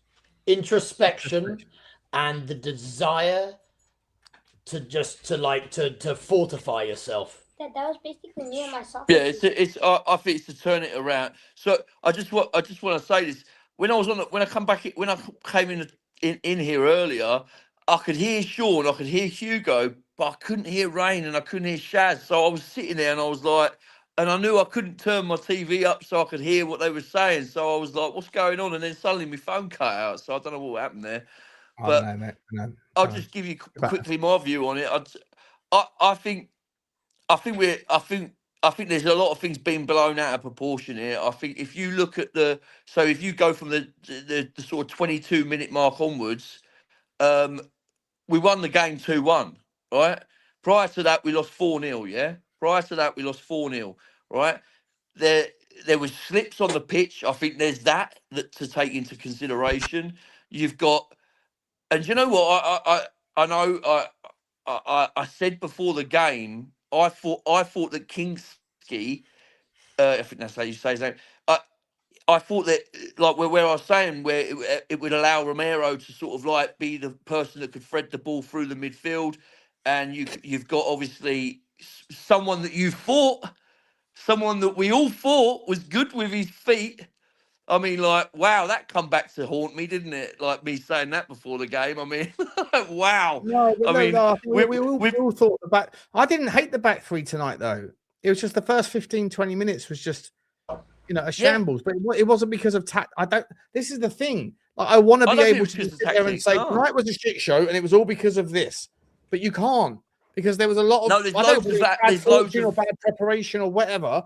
There was a lot of things tonight that went against us that were not obviously against Igor Tudor, or not obviously against... It's the perfect storm, Sean. It's all of the little things that are wrong. Yeah. That when aggregated turn into, like a tornado of shit. But it's all everything. But do you know what? You're right, Hugo. But that's when. Do you know what? That's when you've got all the things right on the ball, all the right decisions being made behind the scenes, all this being happening. Yep. When you've got that all in line, when you've got alignment there, and then you have a bad day at the office, you have a shit morning. You know what I mean? Like you don't make it to work because you crashed your car that morning or whatever the hell. There's things we will always come up against in life. course. But it's like That's why when that's you why I'm haven't saying that. got. I actually thought the fight back was fairly impressive. I We were thought it like we were 4-0 down in 23 minutes. Yours truly had to end the stream, Dave. Not because I was crashing out, but just because the thing. But like, I go, oh, fuck it. I'll just watch the stream once it gets back going. I'll watch it and I'll do a stream afterwards. And I was like, from that moment on, the second that I turned the stream off and watched it on the TV, when I got it back going, I was like, actually, this is an even game. So I actually, there are minor positives to take from it. Yeah, but Sean, they're going to go 4-0 down and fight back. The PSG game, same gig, right? The game was gone before they then started to, give it a go. The same with the Man City game, 2-0 down, needed to be behind to give it a go. Like each and every time, is that they need to have their teeth kicked halfway down their throat before they give it a go. No, but you've got to think, right? I know we can all talk in hindsight, right? We can all talk in hindsight, right? And like he gave Kinsky a chance tonight. Obviously, I now look at this differently because I look at this that he brought Kinsky in because I think that he thought because Vicario, because of he's obviously he's not in a good place, right? He's where he is at the moment. The fans are not happy with him being where he is. I think that Tudor thought, do you know what? Let's give him a go in this because staying in the Premier League is more important, right? Winning this over 2 legs, we all know this. I know I said what I said before the game, but we all know it's this. largely irrelevant in the background scheme of things. It's the more important thing. And you know what? If Kinsky had actually, if he had gave a good performance tonight, right? I think that Tudor would have maybe have thought to himself, do you know what? I can make that change in the Premier League now, right? And obviously, it really didn't fucking. I mean, I couldn't actually believe what I was watching. I mean, I couldn't believe what I was watching. Tudor rolled the dice, and it landed on snake eyes on that one, didn't it? It did. And you have to like, if you go to the casino and you go, well, look, I took a risk. I put my last $50 on the craps table, and the only thing I bet against was Snake Eyes, and Snake Eyes comes in. I don't give a fuck. Your wife's not forgiving you for losing your rent money because you went to the casino and bet on the craps table. Like Snake Eyes has. But do you want to take the risk? And that's what happened. Do you want to take the risk against Palace, or do you? Sorry. So do you want to take the risk against Palace, or do you want to do it against Atletico Madrid? Do you know what I mean? And so many Spurs fans would have said, just do it against Madrid. It doesn't matter. And let's and obviously we want to talk about what we had control over, which is our team, how we play. But let's be clear. Those players playing up top for Atletico Madrid, they're elite players. But they were at us from the start. Do you know what I mean? When you see the way they were putting that ball around the edge of the box, and that there was just like there was an urgency. There was an urgency because they knew 100% if they got that first goal and then added a second quick, we were fucking rattled. Oh, sorry, language. Right? They knew we were going to be. It's because we had no midfield, mate. We had no midfield. We didn't. You're right, still, because you know what? I said it before the game as well.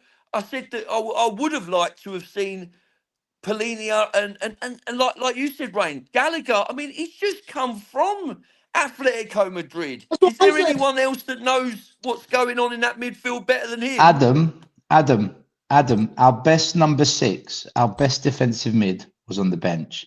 The most experienced midfielder other than Paulinho in the Champions League we've got is Conor Gallagher. He's on the bench. The only creative 10 we've got on the bench. Mate, the best players for this game were all on the bench in the midfield. All of them. I know, and you know what? I said that before the game. That if you're going to roll the dice on a Kinsky, you've got none of those mistakes, none of the 3 goals or 4 goals that we conceded, none of them were because of anything other than a slip by Van der Ven and two mistakes. Sean. Right, but okay. Didn't that player that got the free kick anyway? But it was all one-way traffic at that stage. But listen to this. Listen to this though. A few weeks ago, Romero. Mate, Stel's fucking Wi-Fi is no. No, it's not. Whenever someone calls me, it Oh, all okay. switches off, and I've just got a phone I call, think so that's I was what had to hang happened up. to me earlier. It's because I'm on my phone. Like, a few weeks ago, the problem was all Romero. Romero's the problem. He's costing us. Right, Romero's gone. He's suspended. Then it's Van der Ven. Van der Ven's the problem. Fucking idiot. Right. Now, right, Kinsky. Mate, we do this every single time. We find the target and we go all in on that target. The team can't handle one pressure. This a team. When the right can't handle pressure. Don't eat on camera. And the other thing, this team, one moment of adversity, a moment of trouble, and it's not rocky roads, it's complete capitulation on a level that the entertainment industry has never seen before. The level of entertainment we provide everyone is on a level that honestly some of the greatest media companies in the world wish they could write a script like this. We don't capitulate. We fucking we put on a show for the world. We put on a show for the world, man. I don't But you disagree could with see you, but like, Tudor at on the the same time, at the sideline same time, like two going things can be true at the same calm. time. Hang on, two things can be true at the same time, right? There can be overall like macro narratives around the problems of the football club, but then you also have to analyze the micro. And you know, Micky van der Ven getting sent off against Crystal Palace was a massive deal in that game. We were 1-0 up. He gives away a penalty and a red card at the same time. It's a game-changing moment. Romero getting sent off a few weeks earlier was a game-changing moment in the isolated incident. If those things don't happen, I'm not saying that the results don't stay the same. You don't know. You never know what's going to happen if the butterfly effect stuff, right? Like if you don't know, one little thing changes and everything else can change. Tonight, if Richalison puts that ball in the back of the net, it's 4-2. It doesn't become 5-2. Tottenham can walk away from the game going, Jesus Christ, after all of those mistakes, we're still in the tie. Now you can't because it's 5-2. It's not the, like, two things. I know what you're saying, Sean. I get you.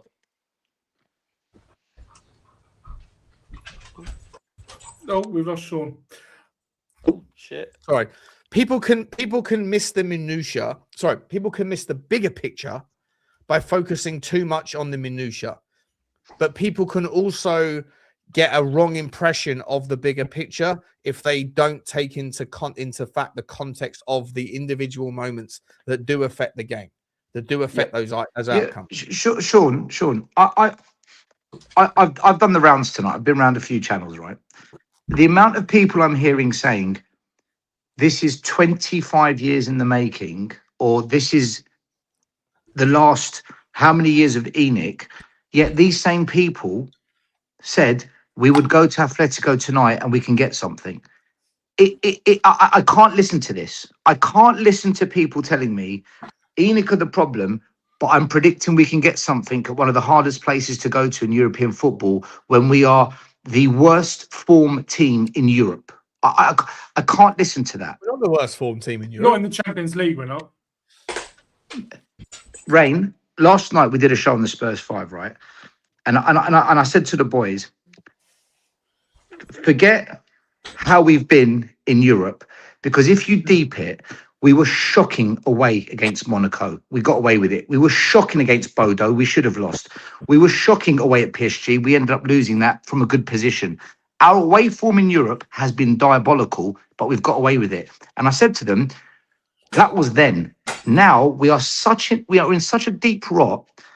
We are going to pay the price this time. This is the away game where we're going to pay the price. And it's exactly how it played out, because nothing is going our way, guys. Everything is falling apart. The luck, the refereeing decisions, the tactics. Against us. But we're also partly to blame because our tactics aren't right. Our team selection isn't right. What we've done with the managers isn't right. The coaching is shocking. All of that on top of bad luck and refereeing decisions. When you add all that together, this is what you see. So I get what you're saying, Sean, but the fine details in this, I get it. But you see the reason Richarlison, the reason Richie isn't scoring, the reason we're not taking those chances is because when you add it all together, there's just this negative energy pushing down at us. And even us fans now, we've given up on it. I think we've given up. I've given up on it. Sure, no, Can hear I you. ask you a question, Stel? Can I ask you a question, Stel? Adam, one thing. Just to clarify, Sorry. I'm not saying people that focus on the macro are missing the detail. I'm just saying, well, to a degree they are, but I'm saying, like, if you are someone that focuses only on the individual moments and go, oh, the only reason we lost tonight was because of the 3 slips, cool. Yeah. Then you're also missing the bigger picture of the lack of confidence. And where does that stem from? It stems from catastrophic, conflation of bad decision making and just an energy that's pervasive and persistent across the club, and it's a nightmare. So, but 2 things can be true at the same time. Like 2 things can be true at the same time, and I think anyone that focuses on one side of the oche and dismisses the other, I think they're missing the full gamut of what's going on. Like, you never know what's going to happen in any moment in time. There are bigger things that are affecting you. Same stuff when it comes to ENIC, right? People that say the reason why Tottenham for 25 years haven't won enough trophies, they go, well, the reason is because I'm a Tottenham fan. It has to be within Tottenham. Not necessarily. Like, yes, Tottenham Hotspur have not done enough to win trophies. However, at the same time, there are things outside of Tottenham's control that are within the gamut of the rules not being fit for purpose, other clubs having exorbitant resources that we can't compete with, yada, yada, yada. Those things are also part of the recipe, but most people just want to pick their argument and then say this is my truth is the truth, and the truth is it's all this. And that can be the same for people. Sean, do you agree? Do you agree the last 6 years? Forget 25 years. Listen, I've never been in that 25-year camp, right? You've heard me. I'm not in that whole 25-year camp. I'm in the last 6 years camp, right? I protested when Poch was sacked, and I haven't stopped. The last 6 years, do you agree that ENIC are the main contributor to the situation? The last 6 years. Yeah.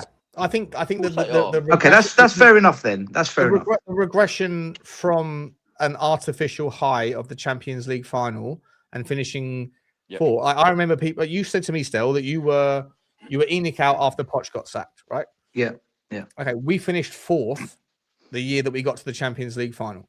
So you went ENIC out at a point when you decided that 4th wasn't good enough. The Champions League final wasn't good. Poch being sacked wasn't the reason.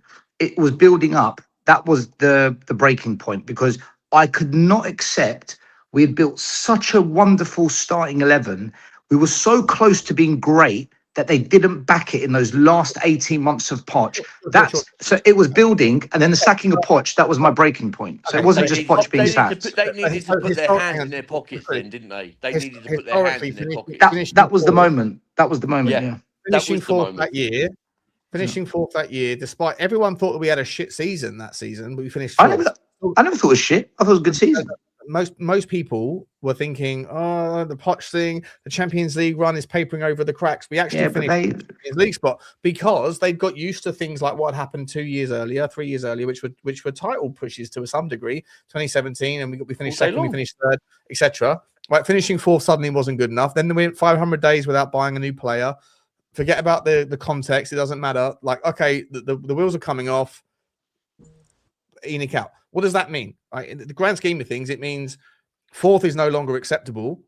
I don't think these owners are going to take us to the promised land. Therefore, if I can't see the ownership is going to take us to the point where we can compete for the very highest honor, i.e. winning the league, that's not good enough. Therefore, I want the ownership gone, which is fine. I'm not challenging whether or not that's what the stadium suggested we would do, though, Sean. That new stadium is what was suggested to us, wasn't it? That's what we got told still. That's fine. I'm not going to sit here and challenge whether your ambition or your demands or your expectation or your standards or whatever are different or unreasonable. No, I'm going by what the club said to us, Sean. That's fine. It's fine. Right, that's fine. I'm not going to challenge it. I'm just saying that was the line in the sand, right? We were 4th and we got to the Champions League final.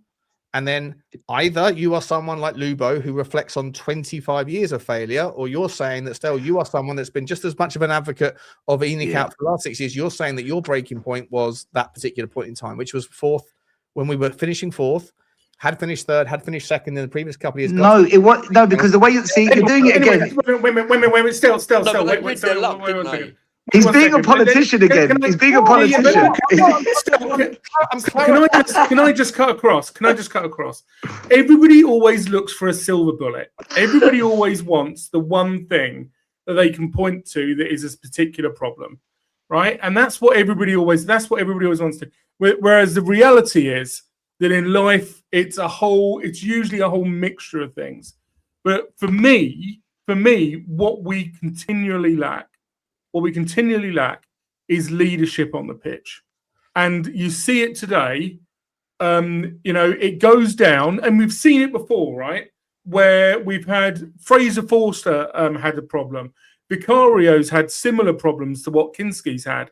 And nobody in our club, nobody on the pitch takes ownership and goes, do you know what?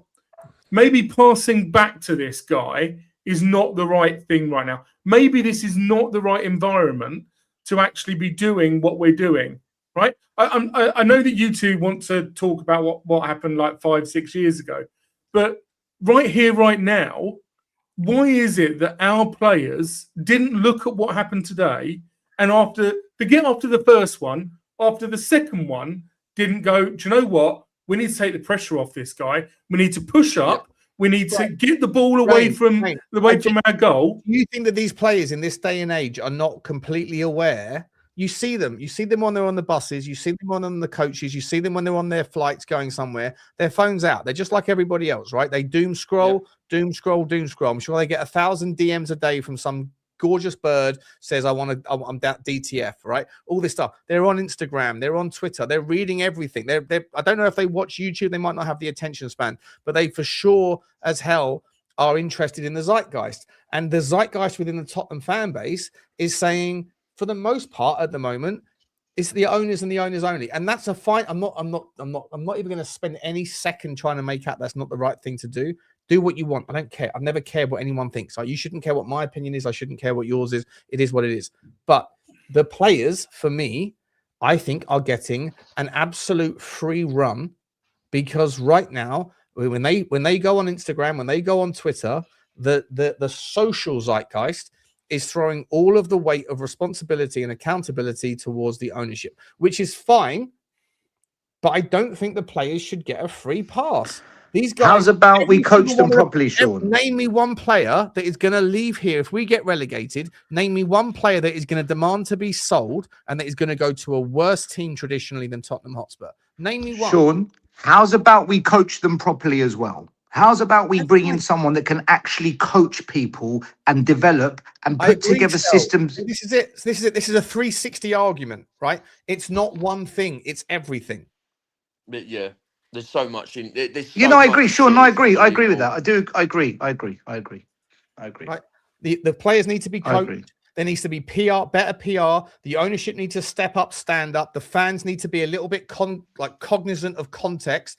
The people that say, fuck the minutiae, it's all about the bigger picture, well, they're missing the trick, because there is bad luck. There are things there are things in individual games that if individual players didn't do, we wouldn't necessarily be. We might still be in the same position, but we might not be. But also those people that sit there and say, don't worry about Enoch weren't responsible for what happened on the pitch tonight. It was oil on the fucking grass. It was greasy. It was stupid stud management. All that. No, you're missing the bigger picture as well, because the bigger picture is important. Because the culture and the energy of the football club, like I've always said this, there is a giant fucking pizza pie of blame. Everyone gets a slice. Some people get a bigger slice than others, but let's not play like politics with regards trying to layer the blame into certain directions. Sean, whose job is it to fix that?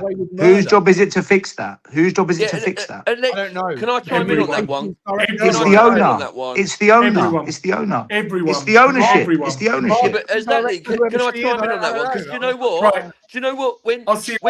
When Romero, after he said what he said, right? After he said what he said, and then he went on the pitch that next weekend and he got a fucking red card. I bet you the Lewis family was sitting there going, fuck me, he's just took some heat off us. Do you know what I mean? This is my point. Yeah. This is my point, right? Jed Spence having the audacity for what is it, the 5th time this season? The 4th time? To have the audacity to go up and to create a visceral outburst of dissatisfaction with your boss, right? You ignored Thomas Frank. when he told you to go and applaud the fans? That's Thomas Frank's fault, Sean. It's Thomas Frank's fault. Thomas Frank wasn't on the pitch tonight. No, it was Thomas Frank's fault because he was happy to scapegoat Bissouma when he was doing balloons and drop him. Then you've got to treat Spence with the same rules. And the fact he didn't, Frank set a precedent for that to happen, Sean. 100% agree with that. Igor Tudor subs off Jed Spence tonight. Jed Spence walks off the pitch, goes to the dugout, then goes, wait a minute, fuck that. I'm going to go out of my way. I'm going to get back out of my seat, walk up the pitch, tap Igor Tudor on the shoulder and go, you're welcome, by the way, or whatever it was that he did. Some sort of like, thanks for clapping me off after putting in a stinker. I'm sorry, like Jed Spence is a fucking problem child. But this is indicative of a cultural problem at the football club. So do you focus on the micro of Jed Spence doing that and saying, Jed Spence, who the hell do you think you are, bro? This isn't the first time this season. We're in a shit show. We don't need you making these public demonstrations of your dissatisfaction. Or do you say, actually, no, this is a problem that starts with the fish rots at the head? I don't know.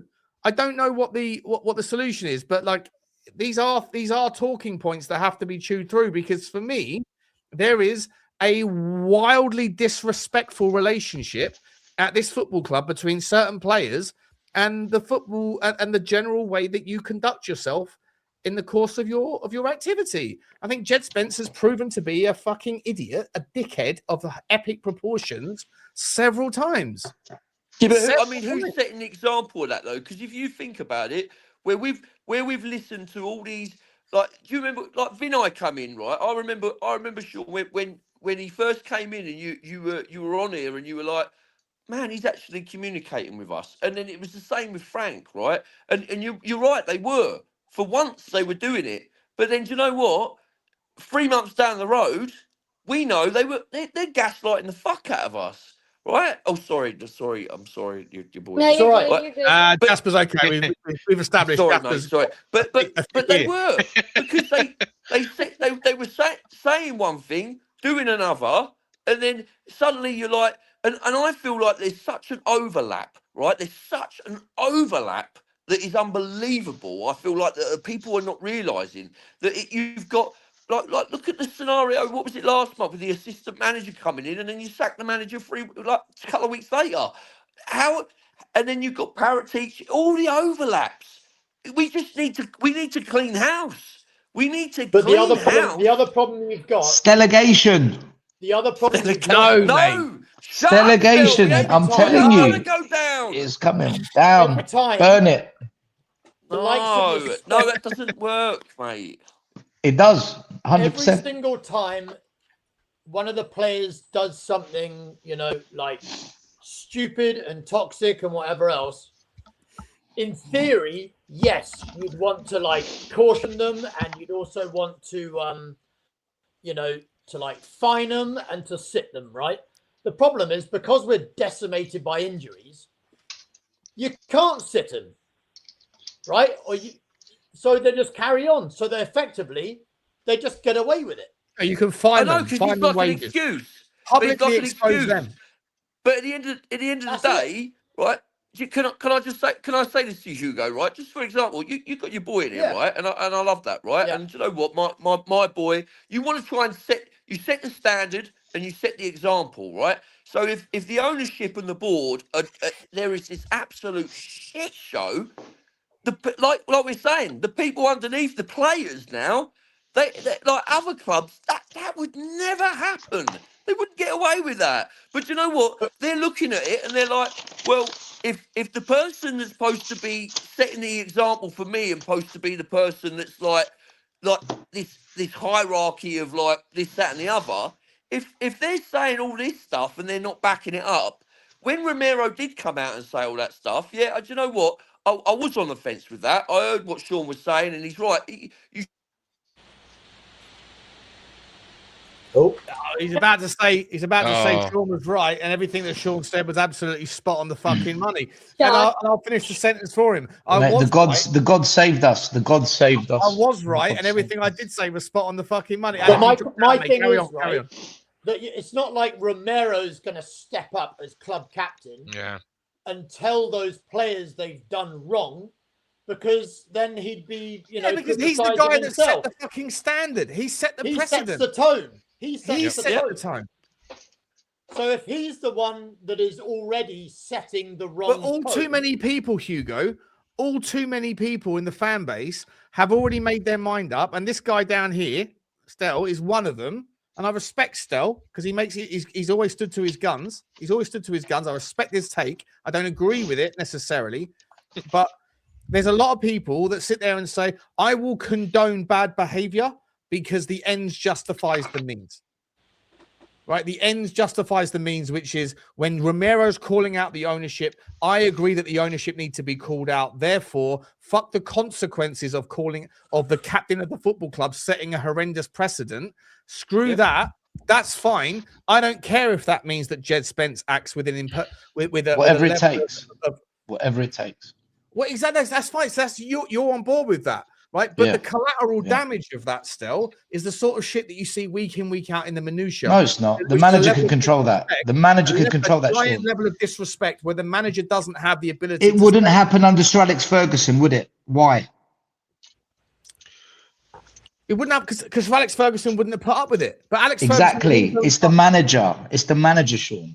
Yeah, but still, you're talking about one in a million, mate. Alex Ferguson wasn't just the manager at Manchester United, mate. Alex Ferguson was like the all-encompassing, like the all dancing, all singing. Mate, there's many managers that have an authority and a leadership about them where players respect and buy into, and if they don't, they're out, and they're consistent with that with everyone. Yeah, we've got managers that are treading on eggshells in this club because they're trying to please. They haven't got the brownie points. They haven't got the wins in the locker.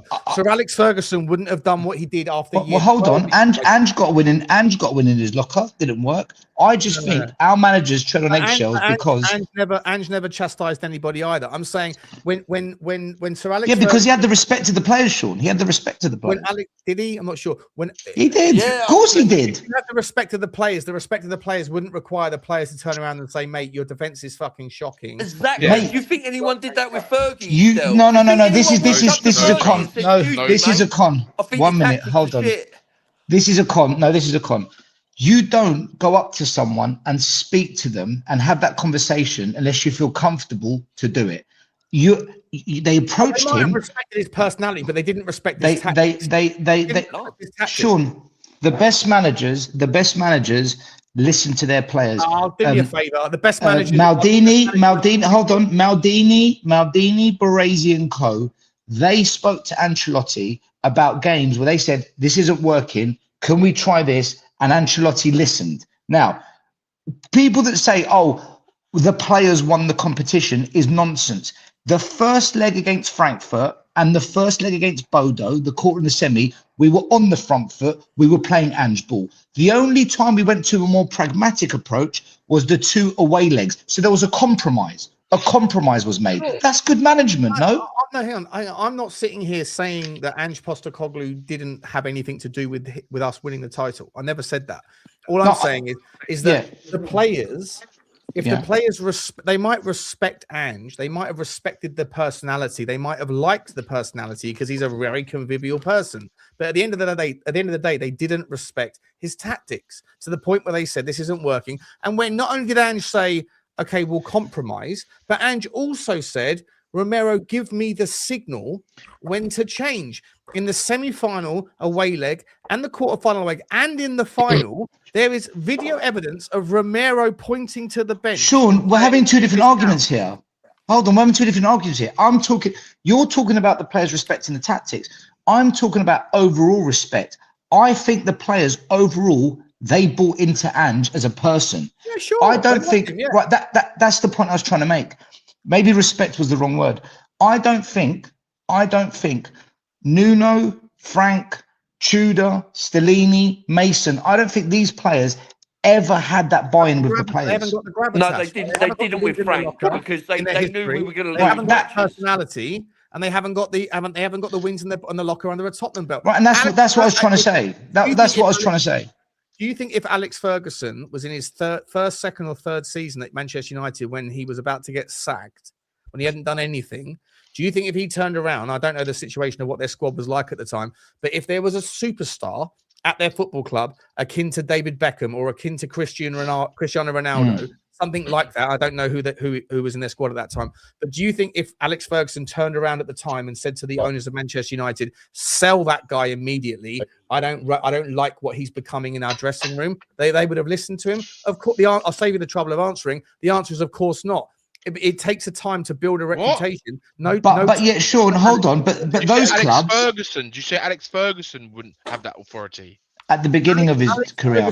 Alex Ferguson had the authority to be able to kick a boot at David Beckham, put stitches in his eyebrow, and sack and sell him to. Yeah, but Sean, he had the same authority to do that to Cristiano Ronaldo because Alex Ferguson had so many wins in the locker. But if you go back to the point in time where Alex Ferguson was a nobody at United, relative, he wouldn't have done that. He didn't need that authority. Sean, hold on. He didn't need that authority back then.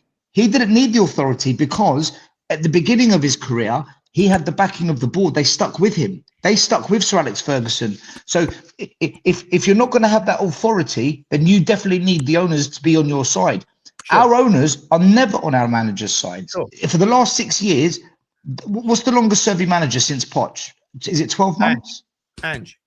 And he got sacked, right? And he got sacked. So if you're not going to have authority, you need the people that hire you to have your back.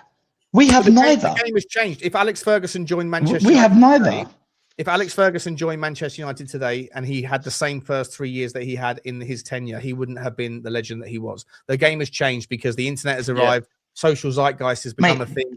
Arteta disagrees with that, surely. What Arsenal are doing disagrees with that. Well, they won an FA Cup. He won an FA Cup in his first 4 months, though, right? But yeah, but for what it's worth, I'll agree with you that Arteta did have, for whatever reason, because he's not like he had no track record, right? He was Pep Guardiola's bitch for the previous 3 years, right? So he had absolutely no track record. So you're right. Arsenal did break the mold and stick to something, and Vinay takes the credit for that because it worked out, or it looks like it's going to work out. But Vinay then comes to Tottenham, tries the same thing with Thomas Frank, and says, it worked with Arteta, it will work with Thomas Frank. 2 different managers, 2 different people, 2 different clubs, 2 different set of circumstances. And look what happened. Vinay wasn't overruled by the Cronkies. Nick or Nick Butcher, whoever's in charge, because no one knows who's in charge. They overruled Vinay and they overruled Lange. So that whole Arsenal system he had doesn't exist at Tottenham. Exactly. I completely agree with that. But I mean, I don't know. But we were falling apart. I don't know what. Go on. Sorry, Adam. We were falling.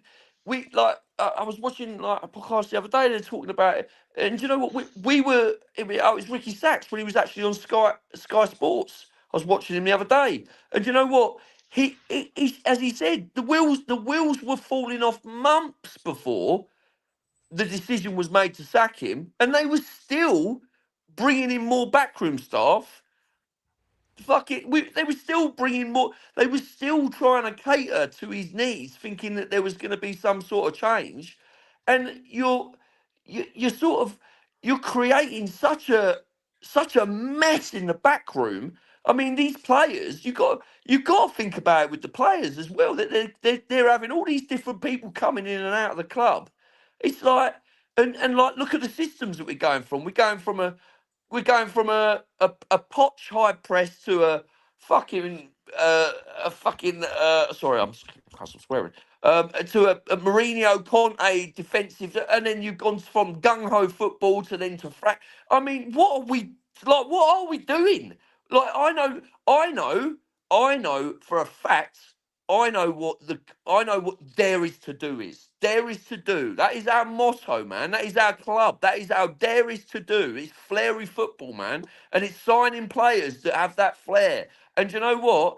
I think Tottenham need to change that motto, by the way. I think it's ridiculous. You're signing players that have flair football, then you're getting a defensive manager, and then you're getting players that are defensive, and then getting a flair manager. Well, it's madness. Madness. Sorry. Danny Kiriakou and Barris and Royale. Barry, I haven't seen you on this channel for about 2 years, bro. Where you been? Well, I don't get an invite because apparently you don't want to stream with donuts. But you know, you got Danny here, so I don't really understand what that's all about. But all I I don't want to even say think I is, have your number anymore, Barry. You haven't messaged me in about 10 years, Nick's mate. just a fraud. That's why. yeah. I'll Well, tell you what, all I want Sean's to got say, a donut outfit. Put it on, Yeah, Sean. exactly. Sean, get the outfit. Get the outfit. Sean, Here he goes. Sean. No, John. Oh God, Sean's got Oh, so many. great. Sean's got more outfits than bloody costume. No, bloody Yeah. Look, set, man, you know? Sean, it's get a the hand. donut off. Sean, no, we're not playing that game. Come on, Sean. Hey, Sean, I'm going to drop an analogy like Sean's got more outfits than, and then you're going to insert something. Make sure you spit it out correctly and you've got something lined up, mate, because that was a real shame. Hey, Shawnee, all I got to say is, Stellegation time, come on. Come on, It's a Stellegation. Everybody having a good time. It's time to Stellegate. You're not part of that. You're not part of that fucking waffle, are you, Barry? By the way, Jamie O'Hara on Talk Sport tonight said, I hope we get battered in our next game. Stellegation is real. Stellegation is real. I hope he actually said, I hope we get back. Yeah, he goes, yeah, he did. He did. Yesterday you were insisting to me before we did the Spurs 5. I was like, Stel, you want us to get I don't want us to get relegated, Sean. I don't want us to get relegated. Now you're back on board the Stellegation thing. No, that's not what I said. I said I don't want us to get relegated if fans stand up to ENIC. But our current path is to continually defend ENIC and not protest. So on that basis, yeah, I want us to get relegated. They're going to take place in the next 2 months that are going to change anything. So you do want us to get relegated. So there's a big protest but hold on. Barry, finish what you're saying, because Barry was talking. Go on. Sorry, Barry. Turn your camera on, Barry. I can't turn my camera on, Sean. Why do you want me to turn my camera on? What is wrong with you? He's naked. It's respectful. It's not a fucking radio call-in show. It's a. I'm on my way back from the watch along, so I cannot put my camera on. Yeah, exactly. Sean, all I'm going to say is, mate, that we are absolutely finished. We are absolutely finished, and there's no coming back from this. We're getting relegated, so you might as well accept it. Don't be one of these hopium fans that sit there and go, "Oh, we're going to go to Anfield and we're going to get something." No. Barry, big fucking difference. I think. Here we go. Most people are probably on the path of accepting relegation. Okay. Championing Stellegation is not accepting relegation; it's hoping for relegation. No, it's not. Yes, it is. No, it's not. Stel said when he first fucking did this delegation thing, he said, "I want us to get relegated because it's the only way that Tottenham will ever change." There was this massive giant leap of logic, faith, that never made any sense to anyone with 2 brain cells between their ears, which was because we're going down. The same brains that told us ENIC are a good owner, yeah. Can I chime in on that one? That haven't made good if we get to the end of the season, Barry, are suddenly going to make good decisions because they're forced to. By the way, that doesn't make any sense. Sean coined it Stellegation, by the way. Sean coined it Stellegation. Yeah, Sean coined it. Yeah, Sean coined it. Someone had to quip it. But you know what? Are you saying, Stel, and are you saying, Barry, that if we get to the last day of the season, right, and we manage to scrape that point or that goal difference on that last day, and we stay in the Premier League. We won't get to the last day. No, hear me out. If we manage to do that, are you going to sit there at the end of that game and go, "Fuck's sake, I wish we'd lost that game and gone down"? Are you fucking saying that? No. Yes. I am. So you're not saying that? There you go. So what the fuck are you saying? Stel does want relegation, whereas Barry. Yeah, I want this football club under the ownership of ENIC to be relegated, and for the Lewis family to have to deal with the kind of financial distress that will force them to change their behaviour. Absolutely. But you don't want our club to be relegated, mate. Barry, It's not our club. It's not our club. The asset is owned by ENIC. It's not your club. It's Barry, not my you club. don't want but the only way we're going to get rid of them, we ain't getting rid of them if we get relegated. We're getting rid of them if we stay in the league, bro. I said change of behaviour.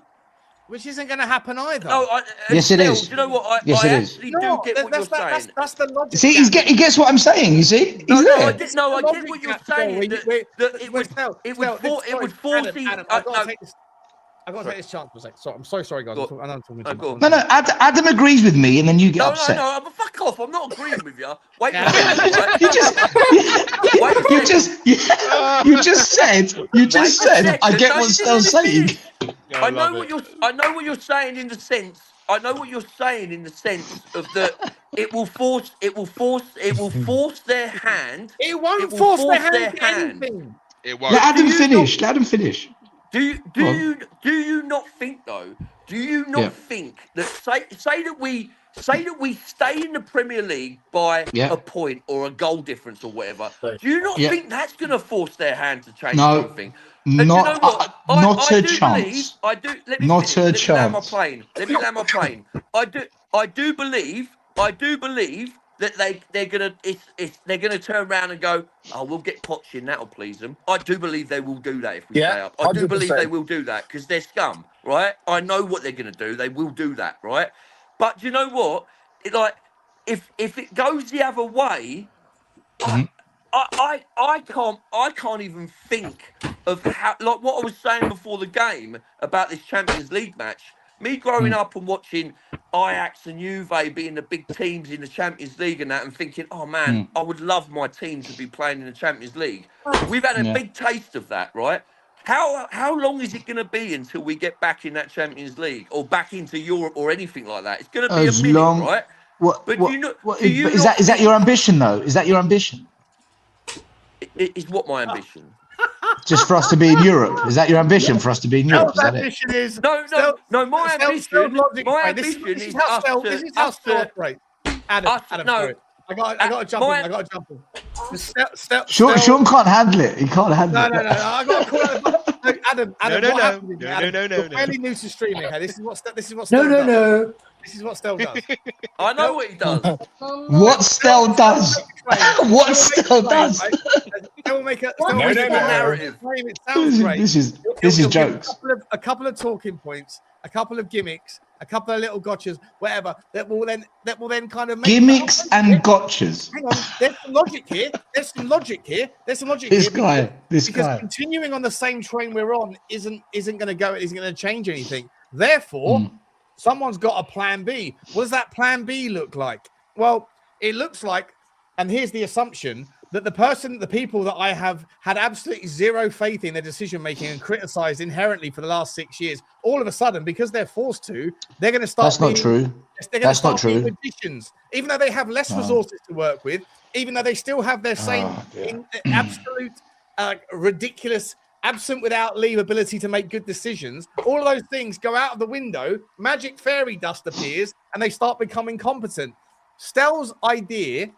You are waffling. Absolutely waffling, mate. You and I are going to have this out. You and I are going to have this out, right? Again, we will do a live stream on this channel, and we will multi-stream it. They hired Conte. They hired Poch. They hired Mitchell.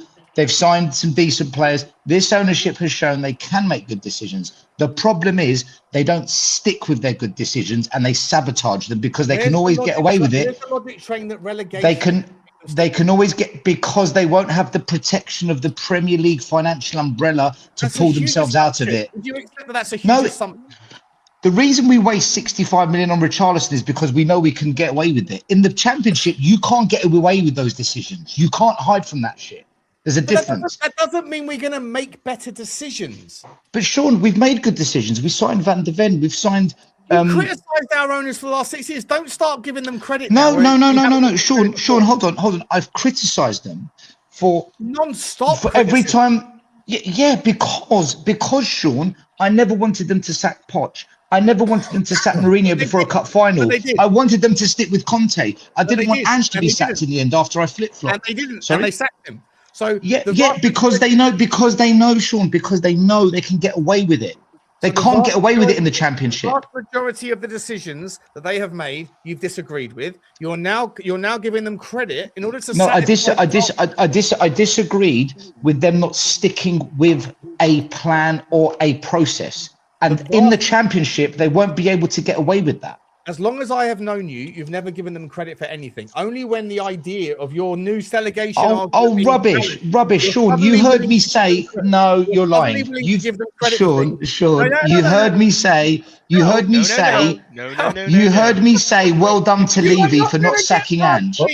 As easily as you get but you're lying. But you're lying. You've heard me on the Spurs 5 that you host. You've heard me say that Levy deserved credit for not sacking Ange when we all wanted him gone, because by keeping Ange, we won that Europa. Because that's the only time. Because that's the only time they've got something right in the last 5 years. 1,500 days of my life. Only in the last 30 days have you actually given credit to the ownership, and the only reason why is because I challenged you on your notion that going down make better decisions. No, it's because you compare me to Lubo. No, because you make the assumption that we're all like Lubo. We're not. We're not all like Lubo. Right? Lubo blames Enoch for 25 years. I've never done that. I've never blamed him for 25 years. Of bad decisions, right? Yeah, 6, not 25. Okay, sure. So 6 years. So don't put me in that camp. I'm not putting you in any camp. I'm challenging you right now on what is going on right now. And right now, you are suddenly moving the goalpost of your argument. You are making a stronger argument in the last 2 weeks. You are making a stronger argument for the better decision making of Enoch than I have ever made. Because you're listening better. You don't listen to often what I say. No, because you are challenged on the logic of your other argument. No, Sean. Other argument Sean, hold on. Better decision makers in the Championship. Sean, when we signed Paulinho, did I not praise us for signing Paulinho? Did I not praise us? Sean, did I not praise us for signing Paulinho? He said, yeah. So you say he was a good player. Yeah. Right. I do praise them when they do things that I agree with. The problem is, in the last 6 years, Conor Gallagher. Stop being all over the. I thought Conor Gallagher was a shocking signing. Did you criticise them for hiring Igor Tudor? I thought that was a disaster. Did you criticise them for signing Sousa? Yes, I did. Yeah. Did you? And I was right about all of those things. Did you criticise them for the team selections in the last 4 games? Yeah, because I don't want Tudor. I think he's terrible. Okay, so. So what was your point with that? What point did you just make with that? No, because you're now reflecting on only the decisions that you suddenly praise the ownership for, which, by the way, is a massive 180 on anything I've ever experienced from you in the last 4 or 5 years that I've known you. But you're only doing it because you're now trying to convince people of the hole in your argument is not that big. And the hole in your argument is that your logic suggests that these people that you have hated for the last 6 years, they're suddenly going to be capable of making better decisions. My argument, Sean. Hold on. This is the last thing I'll say because I don't want to be the center stage of the conversation, right? No. I don't. Yeah, we will have this conversation, but it's not fair on everyone else to not speak. My argument is this: I am of the belief that this ownership, unless they have to deal with the kind of financial distress that hurts their asset, they will never begin to take football seriously, because unless they start taking football seriously, they won't get back in the Premier League and they won't consistently stay there. So unless we do something of a catastrophic or significant change that impacts them in their pockets, and I wished fans would do that by boycotting and protesting, which we're not, then only relegation will hurt them financially to force the way they act. That's my argument, Sean. That's the point I'm going to It might force them. They're going to have to, otherwise they won't see the Premier League again. Get rid of them. It's not going to get rid of them. Your argument. Adam, I'm not saying get rid of them, bro. This is where people get confused. What I'm saying is, yeah, I know what you're saying. What I'm saying is, I want them to look. I want them to be gone, but our fans need to force that, and our fans won't. So for me, I want them to change the way they behave. I want them to put football as the centerpiece of everything they do, have a plan, and just back the freaking plan with football people running it. And I don't think they're ever going to do it whilst they've got the comfort of the Premier League. I don't believe it. I've seen it too long now. I don't think it will change in the Premier League. The problem is that they get desperate enough where then they'll make a couple of good decisions, which then calm all the fan base down. Yeah, a lot of pop. But then they never consolidate and build around it. In fact, 9 times out of 10, they decide after they put the right, like, for example, let's take Conte. You know, it's like the last decent appointment that we had, really. Yeah. When he wanted to, you know, he was a win now manager, was he not? And then Conte, yeah, he's a win now manager. Yeah, players, he is. Yeah. He wasn't then given the players he needed to win now. You had you had your freaking long lays. Because Hugo, did he understand the culture of our club? Did he understand one quick question? I want to ask one quick to the people that are hidden. Danny, are you still there? Yeah. And Barry, are you still there? Yeah. Okay. Quick answer, right? Quick answer. Because I don't want to spend all that. Because I am going to. Stelios and I are definitely going to do a one-on-one. I'm not falling into your trap, Sean. Before you start, yapping on about something. So go on. Say your trap. Get your respect entrapment. The host, man. Respect the host. Get your entrapment ready, Butler. Disrespect the host. It's fine. The question mark is: can you guys? I respect Barry for being a logic train merchant. I respect Danny for being a logic train merchant. Can you see the gap in the train tracks on Stelios's logic train that suggests that just because they are forced to make better decisions in a world where they have less resources, that they will make better decisions? Exactly. Can you see the gap in that logic train? No, they're gonna make worse decisions. This is why I don't agree with Stelios. No, they won't. They won't. Hold on. Let me just say something, right? Everyone disagreed with me 5 years ago when I said ENIC out. It's okay. It doesn't mean you're right now. It's like saying 5 years, you'll get there, guys. Give it 5 years. This is how I look at it. You can be ENIC out. You can be ENIC out, but still, you're not advocating for ENIC out anymore. You're advocating for ENIC in. Sean, No, I still want ENIC out, but our fans aren't going to do it. Sean, but you want ENIC to suffer before getting better, and then you want them out after. I need them to suffer because that's what's going to trigger them to get better. This is how it's going to trigger them to get better. This is how the logic works for me. The way I look at it, how Stel's presenting it, right? The fact that for 20 or for 15 years Stel has been ENIC and Levy out, right? The fact that now Stel is saying that he thinks that they're going to have to be forced into changing because of the situation the implications they're going to have financially, right? Correct. But that goes against the very exact argument about why you want Levy out and ENIC out in the very first place, which is that they can't make good decisions. So what's to say they're going to make good decisions? Because I don't think they're going to make. I think they're going to make worse. Because they won't have the Premier League protection anymore, Danny. The protection's gone. But why does that mean that they'll suddenly become more competent? Because the share price of their business will collapse. The access to cash flow will diminish, which means for them to rectify their business collapse, they need to get back into the Premier League. Unless you get back into the Premier League, your price ain't going to go back up. Your cash flow isn't going to be resurrected. Therefore, I'm answering. I'm getting there. Therefore, the only way they can do that is by focusing on the thing that they haven't 100% committed to, which is football. And they will have to start finding proper football people and letting them control the football instead of interfering.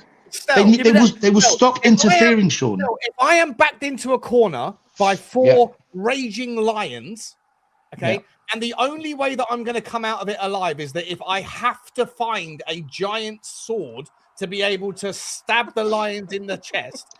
No, you're being a drama queen now. This is very dramatic Hollywood blockbuster shit. No, that's over the top. Can I give a better analogy, right? That was shocking, that was. No. Still, let me give an analogy. Because you've given me no credit to be able to fight my way out of the boyfriend, and suddenly I'm faced with four lions. Sure, let Adam speak.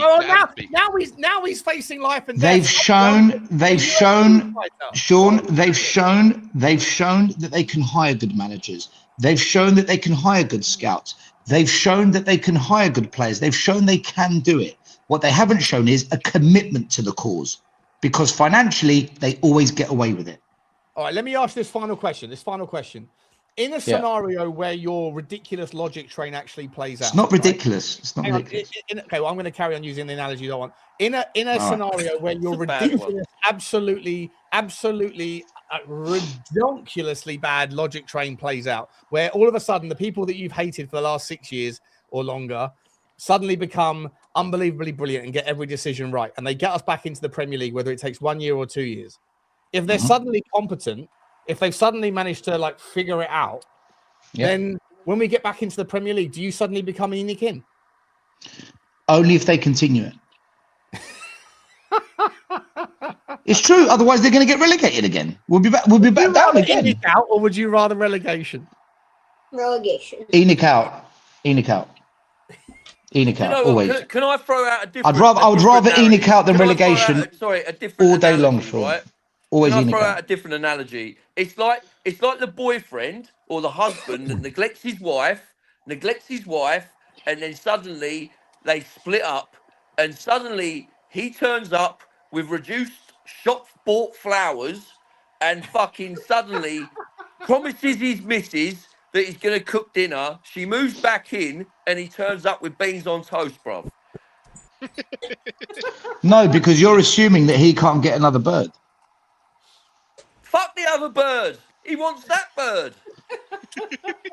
Well, then he's going to have to fight for it, isn't he? He's going to have to fight for her. No, He's going to have to fight for her. He thinks because he's never cooked before and because he's never made an effort, because now he turns up with shop-bought reduced flowers and beans on toast, that's going to suffice. Well, no, because she's in control, not him. She's in control of the situation. Well, who's she? That's fucking us, isn't it? I don't know. You've gone off on one. Well, I don't. You, bruv. Not me. I mean Enoch out. I mean Enoch out, mate. 1 minute. Are you saying I'm the bird in this situation? We are. Mate. No, because I'm protesting against the relationship. I want a divorce. I'm on the high street wanting a divorce. Mate, well, if that's the case, we need to have a sex change and go a different route. What are we doing here? Mate, what are we doing? I don't know. Adam's gone proper left field with this. I think we're already I thought it grabbing our sounded ankles funny. at this stage. That's mate, Adam. That deserves a clip. That needs to be clipped. That's pretty good, wasn't it? I don't know, Sean. Please don't Sean, clip that. I don't know what's going on here, Sean. What are we doing here? What are we doing? I'm still waiting for your answer, Barry, on whether you agree with Stelios' logic train. What do I think that Enoch will be forced to change if we get relegated? Yeah. Is that the question? Yeah. Sean, they're gonna have to, because they're gonna lose a shed load of money. Yeah, but what? They're gonna have to review their whole business model. They're gonna have to review their. Shut up, Danny, you fraud. What are we going to do? Harry's been fucking convinced by Stelios' ridiculous. No, listen, Barry's trying to answer your question, guys. He's trying to answer your question. So instead of interrupting me and trying to deflect and then having a funny laugh and talking about a bird and baked beans on toast, yeah. Enoch will have to review their whole business model, because they will not be able to, suffice with 10,000 fucking scouts that do fuck all to from top to bottom. They won't be able to have everything hanging on. They will have to review everything like when a company. Yes, they will. They will have to. Yes. That doesn't mean they're going to do it successfully, though, does it, Barry? That's the point. Yeah, Oh exactly. But then they won't see the Premier League. They won't see Premier League. No, hold on. They won't see. They won't see Premier League money again. They won't see Premier League money again. Then Free Barry. That's fine. I hear the logic, but the gap in the logic is where you get to this assumption that because they won't, they suddenly will become a different version of themselves. The same assumption you think staying in the Premier League changes anything. No, I don't think anything about that. I'm not making that. Well, then get on board with relegation, bro. Get on board. At least they're on a different platform to be able to change. Competent people will do better. Where does Look at us now. Look at us now. This is us in the Premier League, guys. Don't tell me this is good. That's not the argument. It is, because it's like saying, you know what? I've lost my job. I've lost my home. I'm homeless. But don't worry. Stick that needle in your arm. Stick the needle in your arm. No, go to work, learn to make money, and work hard. And you know what? You'll come up with some better ideas how to get yourself out of homelessness. Listen to your analogy, right? Why can't you say you've lost your home, you've lost your car, and then work harder, learn how to make money, find new initiatives to earn money, and then you can get another house. You can get a car. Instead, you go straight for the. But the reason why the person lost their job and is homeless is because they're a lazy fucking idiot who has made a load of mistakes and is down on their luck and everything's compounded on itself and they are now homeless. Do you really go from living in a nice house? Do you really go and sleep in a Tesco's doorway and then suddenly wake up the next day? We're not going to be homeless. We're not going to be homeless. This environment is now making me make better decisions. People. You're going to continue on the same. Sean, you're making out that we're going to go from living in a 10-bedroom mansion to living in a cardboard box. That's not the case. We're going to go from a 10-bedroom mansion to a 4-bedroom semi-detached. That's the downgrade. The championship is relative homelessness. What is the next thing that happens when you become homelessness? Do you suddenly become? It's not homelessness, bro. It's not homelessness. Are you more likely to become susceptible to the risks of being homeless? In the Premier League, we have no intention of being great because as long as they're making the money, they don't give a shit about the football, Sean. They just don't want it. Still, how much do you pay for your season ticket? How much do you pay for your season ticket? I have a massive issue, and I can't believe Barrison Royale is not even stepping in here to defend his own perspective that he agrees. It's not just Barry. There's loads on board now. There's not just Barry. No, but still, how much did you pay for your season ticket this year? People aren't willing to do it. Okay, still this year. Where do you get the confidence that we go from someone that's making bad decisions and they eventually get thrown out of their house, that becoming homeless suddenly makes them a better person? Because if they don't, then they won't ever see their riches again, and they are driven. You're saying I'm trying to answer you.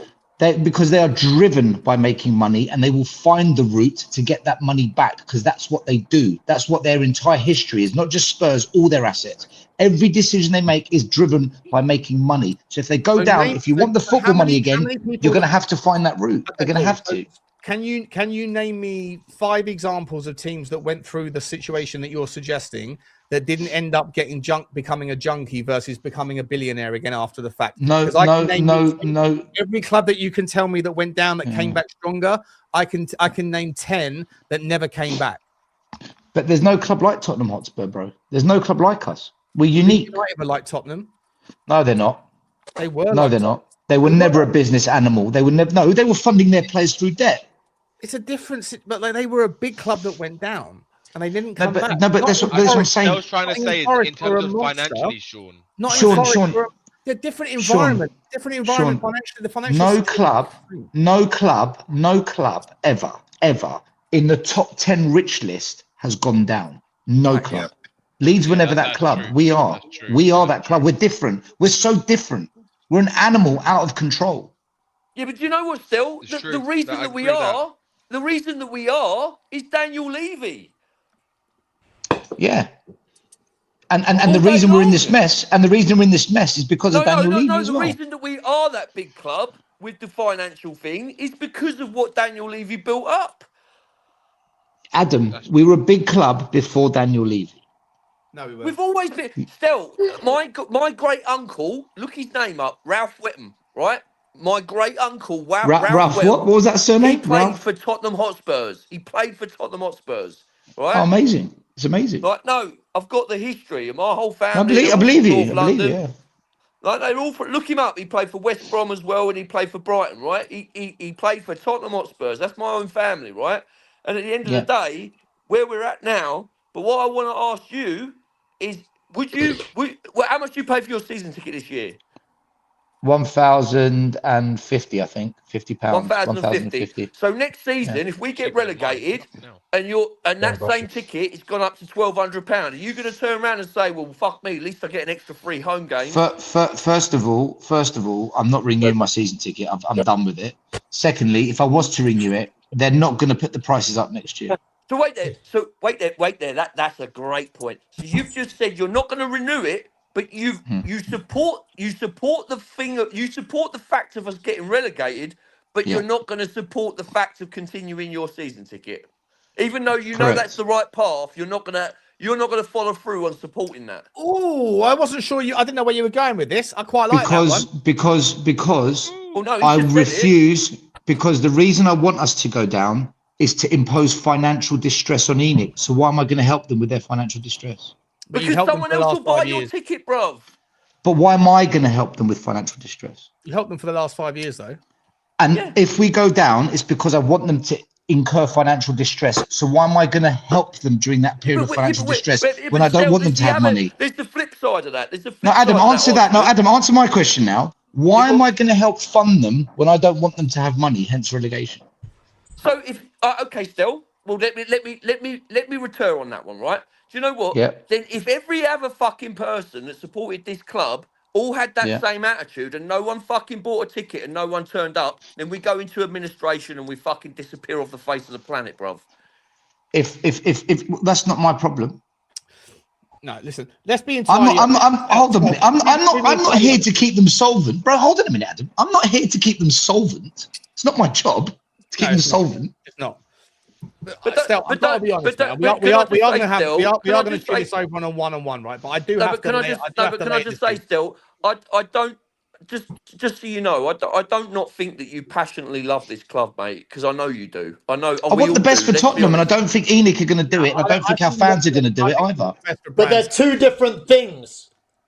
It's two very different things. Wanting a different ownership that is not only got deep pockets, but is also going to put the right people in the right positions to make the good decisions. Yeah.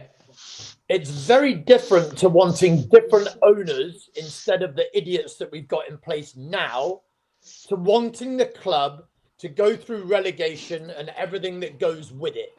Because ultimately, then all you're doing is, yes, it might devalue initially, but who's to say that ENIC are then going to say, do you know what? Now that my asset has been devalued by anything from, 40 to 50%, now I'm going to sell to do whatever. There's zero guarantee that they're going to suddenly, have a change of heart and start to put the right pieces in the right place. But what you can guarantee is that they're just going to sit on it because they can afford to while they're paying the debt, that they're going to try and get the club promoted or wait until it's promoted for as long as it can be until their asset returns to the Premiership, at which point it can be remonetized at the rate that they want in order to sell it for the maximum amount that they want. I think if we get relegated, Hugo, you're going to see the mother of customer, i.e. fan backlash. You're going to see a backlash like you've never seen before. And that's what I want. I want that. Yeah, but it's not. Is that going to change the ownership? It's going to make their position untenable, Hugo. They can't continue. You'll make it untenable. I genuinely believe, still. I might be wrong, but I'm not lying. Okay, I genuinely believe this. I think that the lack of logic in your thought process, as I interpret it, can only land me on one certain landing zone, and because I respect your intelligence. I respect your intelligence. I'm dating Barry. Here we go. Yeah, here we go. Dating Barry. Well, that's what you're going to say, isn't it? We've got something going on. No.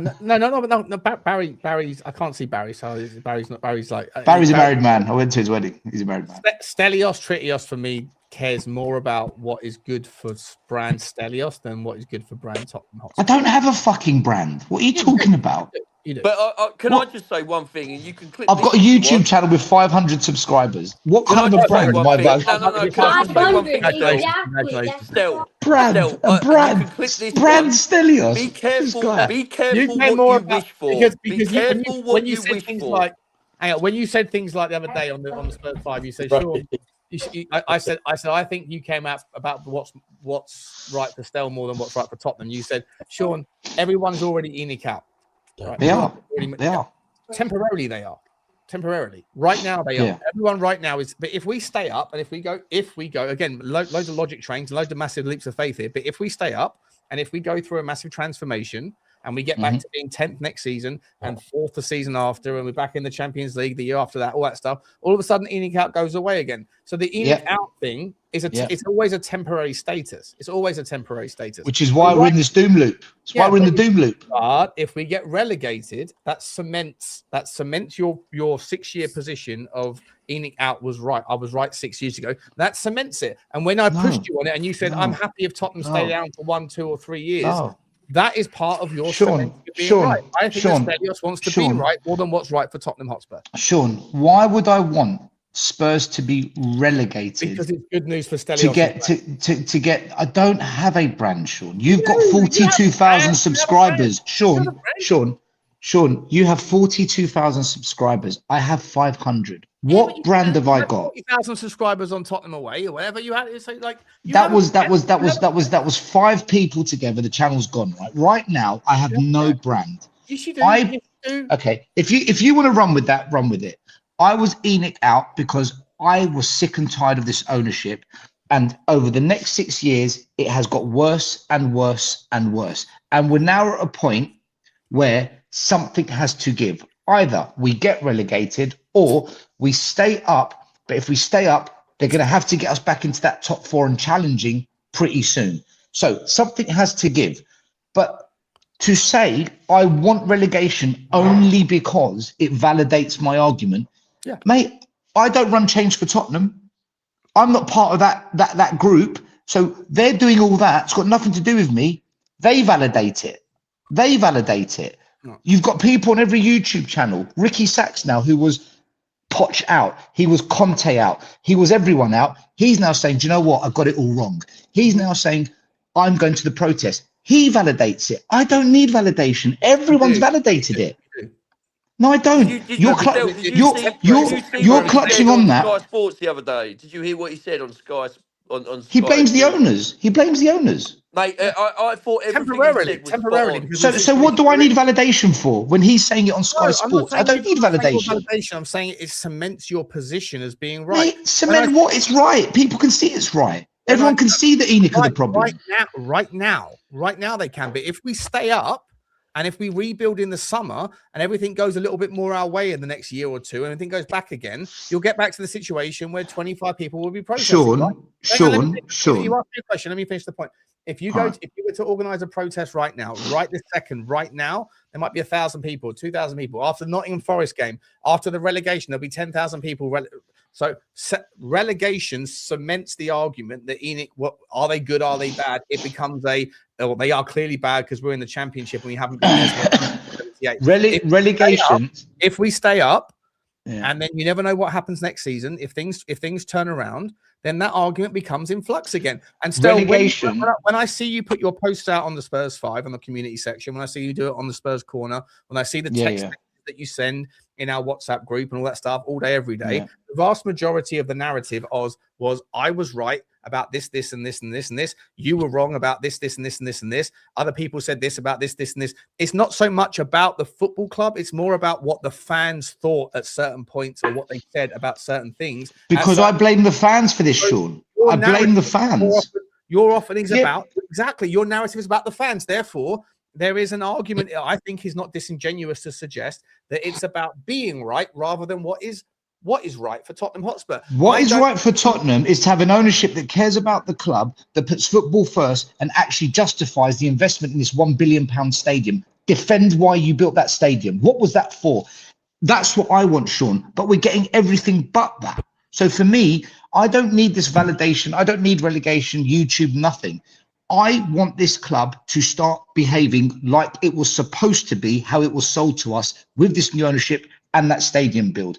And what I'm seeing right now is the majority of the fan base have now got to a point where they are sick of the transfers. They're sick of the academy never coming through. They're sick of the money being wasted, the chopping and changing of managers, and all roads lead back to ENIC. I don't need relegation to cement that. I don't need that. Because if you say to me today, Sean, Stel, if I told you in the next 5 years, ENIC were to have a director of football with full control over football affairs, not being overruled. The academy kids would progress into the first. The academy kids would progress into the first team instead of spending 30 million on fucking Odegaard. You'd see us buy more players like Mohamed Kudus and Van der Ven. You'd see a manager who's given the job for at least 3 to 4 years to actually see out the process. and at the end of that would minimum be a regular top 4 team and knocking on the door for trophies, would you be Enoch in? I'd say, Sean, I'd be Enoch in right now if you guaranteed that. 100%. But we're not that. We're never that. We're never going to do that. We're also not relegated yet. So why would you wish for a worse outcome? Because I don't believe Enoch are going to do what I just described. Why not just wait until the outcome happens and then say no, this is how they get away with it, Sean. This is what you do. You brainwash everyone into thinking it's going to change under this lot. It's not going to change. It's not going to change. I agree.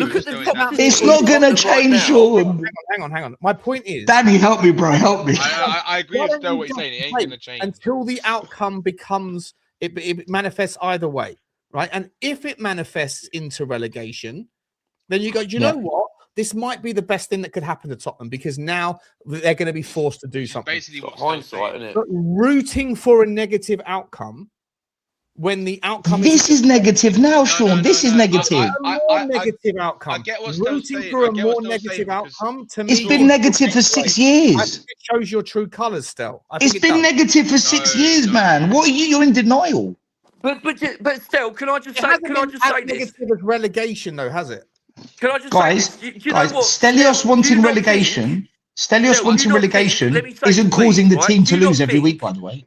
Do you not think though, Stel? If you think the toxicity is bad now and and everything's fucked now, this ain't toxic. This ain't toxic. Do you not think this ain't toxic? If we get relegated, do you not think over the summer that toxicity is going to get worse? No. But that's what we need.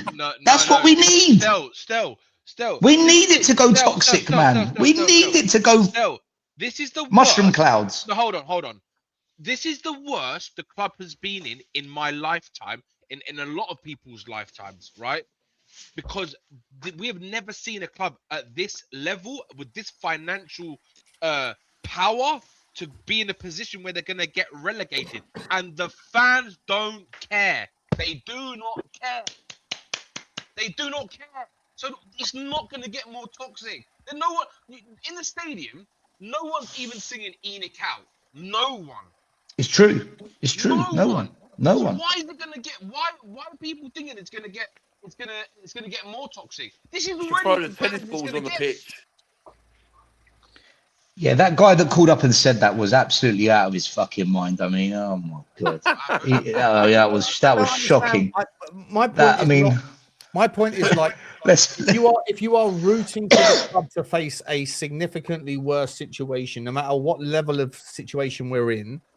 If you want the club to face a worse situation based on presumptions of certain outcomes that you don't know will materialize, you are inevitably rooting for a certain outcome that doesn't make sense if you are a fan. No, because I believe it will change if we go down. This is the difference. I believe it will. I believe things will change. It doesn't make any sense when you change. Based on that they're driven by money. Based on the fact they're driven by money. We all know, Sean, right? If we get relegated, what Nick and Stel have said, and we all know this, you know this, you're a finance guy as well as Stel, they are going to have to look at the club and everything from a financial structure. Exactly. Because they're going to have to. They've got to cut losses. They're going to have to. Yeah, they'll have £1 billion. They will have £1 billion pounds of debt. They're going to be in a better position because of it. I know that. I'm not saying they are. I'm saying that they're going to have to do it. But where me and Stel disagree is that I don't think they're going to make the right decisions because they have proven to me over the last 25 years that they don't make the right decisions. So but also, you've got one hand tied behind your back. Even if you were making the right decisions, you still have like 80% fewer resources to work with. Like, so like, massively, yeah, you're bang on the money, Sean. Absolutely no logic. I'm sorry, I don't know how else I can say this. There is absolutely no logic that the leap of faith that Stelios' argument makes is anywhere near a level of certainty that is worth even considering. But even if you were suddenly going to find a 100% perfect decision-making process from Enoch, which is ridiculous anyway, you're still doing that with 80% fewer resources, and you're still going to face the consequences of being a championship team that comes back up. You're not going to be in a better position in any world by going down and coming back up than you would be if you stayed up.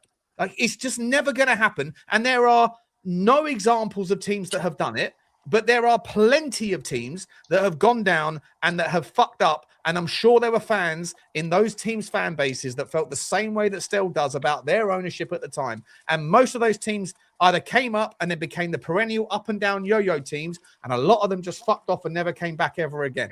Like, there is absolutely no logic to the theory at all. I'm sorry. Like, I can't sit here and just listen to this and people trying to convince me that because of a leap of faith it's going to work. It's a load of waffle. And I lean into the fact that Stelios is far too fucking clever. He's far too intelligent to not realize that, which leads me into the second part of my narrative, which is what is his real desired outcome, which is a settled science on whether ENIC are a good or a bad ownership. Because right now, yes, most people think they're a bad ownership, but that's a moment in time. And things can change. If we stay up and there is a massive shift in the decision-making, a massive overhaul in the squad, things can change very quickly if you remain a Premier League team with the resources that Tottenham can generate as a Premier League team. If we go down, well, guess what? ENIC have never, like, there is no previous iteration of Tottenham Hotspur ownership that were as bad as ENIC are, because we're the first time to get relegated in 40 years, 50 years, whatever it is. So it settles the argument on ENIC. 1977, we got relegated. And do you know what? The next season that we got promoted, we beat Southampton, and we got a goal in the last fucking couple of minutes that actually got us promoted, and we finished third in the original Division 2, right?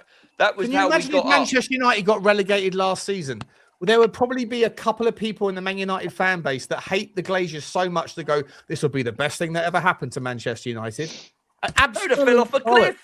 Absolute nonsense. But Manchester United have gone and spent money on very good players. They've done things we don't do. You can't compare what Man United do staying up compared to us. Man United staying in the Premier League. They had no. Man United have been dog shit for years. Adam, on the wages, everything. Adam. This summer they signed Cunha, they signed Sesko, they signed Mbuemo, and they fixed their goalie issue.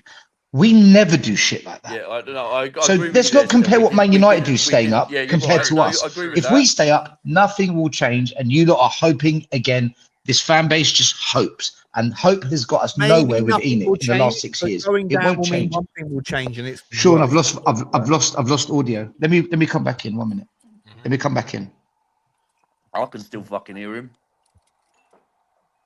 Oh, Hugo's gone. Big up to Hugo. Got to get Jasper to bed. Is it bedtime? It's bedtime in fucking in the East Coast of America. It must be bedtime here. Shit, it must be bedtime here as well. Where's that Barrison? Big up to you, Hugo. Big up to you, Jasper. Appreciate you guys. Yeah, do you know what? I'm here listening to Sean's waffle about thinking that we're going to change if we stay in the Premier League. Oh, they're all like that. They're all like that. They think that the master plan is going to be. I said at all, Royale. You little fucking Royale with phone up. What are you hang on a minute. Hang on a minute. You're chairman, Sean. Don't start with your chairman, mate. Barry, I think you've been spending too much time with Ben from We Are Tottenham TV and Stelios. These guys that fucking hate the ownership. Mate, you got. No. Ben wants to stay up. No, hold on. Ben wants to stay up. He's not delegation squad. Yeah. Listen, I'm going to wish you good night because it's now 3 o'clock here in Cyprus and I need to go to bed. All I want to say is I've got an agenda. I need validation. I'm a politician. I need to cement my views by going down. And everything I do is to build my brand. Please come and subscribe to my brand. Yeah. And that's why I do it. Have a great night, everyone. Have a great night. Got it from the horse's mouth. Big up to you, Stel. Appreciate you coming on, mate. Sean, you fraud. Let's be honest. I'm spot on about that. I am absolutely spot on about that. This is a great show. Throw enough mud, Shorty, and some will stick. Yeah. I know. If I could put Stel on a like a lie detector test, what they call it, a polygraph. I think I'd nail him on that one. I know the way these people work. I know the way people work. I know what's in people's best interest is not necessarily what they say is in their best interest. I love Stel. I'm getting on well with Stel, and we're going to have a tete-a-tete on this one. But for me, the Steligation thing, there is no absolutely zero logic that makes any sense. And I've chewed it over in my head. I've listened to Stel a lot of times talking about this. I have. And you know what? He's a very convincing salesperson. You know, he's the Ange Postecoglou of delegation of relegation. Oh my God. Big up to Andy Humphrey for the super chat. It was a long time ago, mate. I'm sorry, buddy. Thank you very much for that. Appreciate you, bro. Hazed has said, or Hazed rather, has said, Hugo, you might be posh, but you sure speak sense. We love Hugo. We love Hugo. He's a fantastic part of the community. Big up to you, Hazed. Stu B says, by the way, the Spurs session at South by Southwest has been cancelled. Is that right, Stu? Wow, when did that happen? That's a shame because I was looking forward to getting someone down there. I think the club has realised that doing that is very tone deaf given the on-field situation right now. That's amazing. That is amazing, Stu. Thank you for letting us know about that. That's insane. Ulrika, big up to you. She says the Austin event is the Austin event is San Antonio Spurs, not THFC. No, it was definitely done by. It was supposed to be South by Southwest, Ulrika, 100%.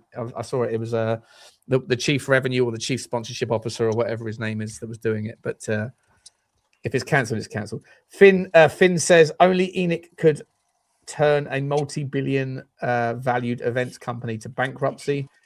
Spurs conference South Loftus Road away. Here we're on our way. Delegation ole ole. So Finn's on Stel's side. Fair enough, mate. Fair enough. Big up to you, mate. Thank you for the super chat. Luke Wardle says that game was Inter away minus Bale in our side. Yeah. Yeah, we haven't got any superstars. I think that's fair. We haven't got any superstars. But I do think the game was in flux, though. I think we could have, if we got one of those goals back, if Romero didn't hit the post, put it in. I think there was chances If to we make had that game better close. strikers who could put the ball in the back of the net. Yeah, true. If Romero wasn't a bozo, Romero wasn't a bozo, and he should have gone across the goal. Yeah. No. I think Romero's is generally. I didn't think Romero had a bad game tonight. To be honest, I quite enjoyed his passing. I thought he was quite involved. Obviously, I do. In the sort of game review that I was going through, I did. What's that? I said I thought he had a terrible game.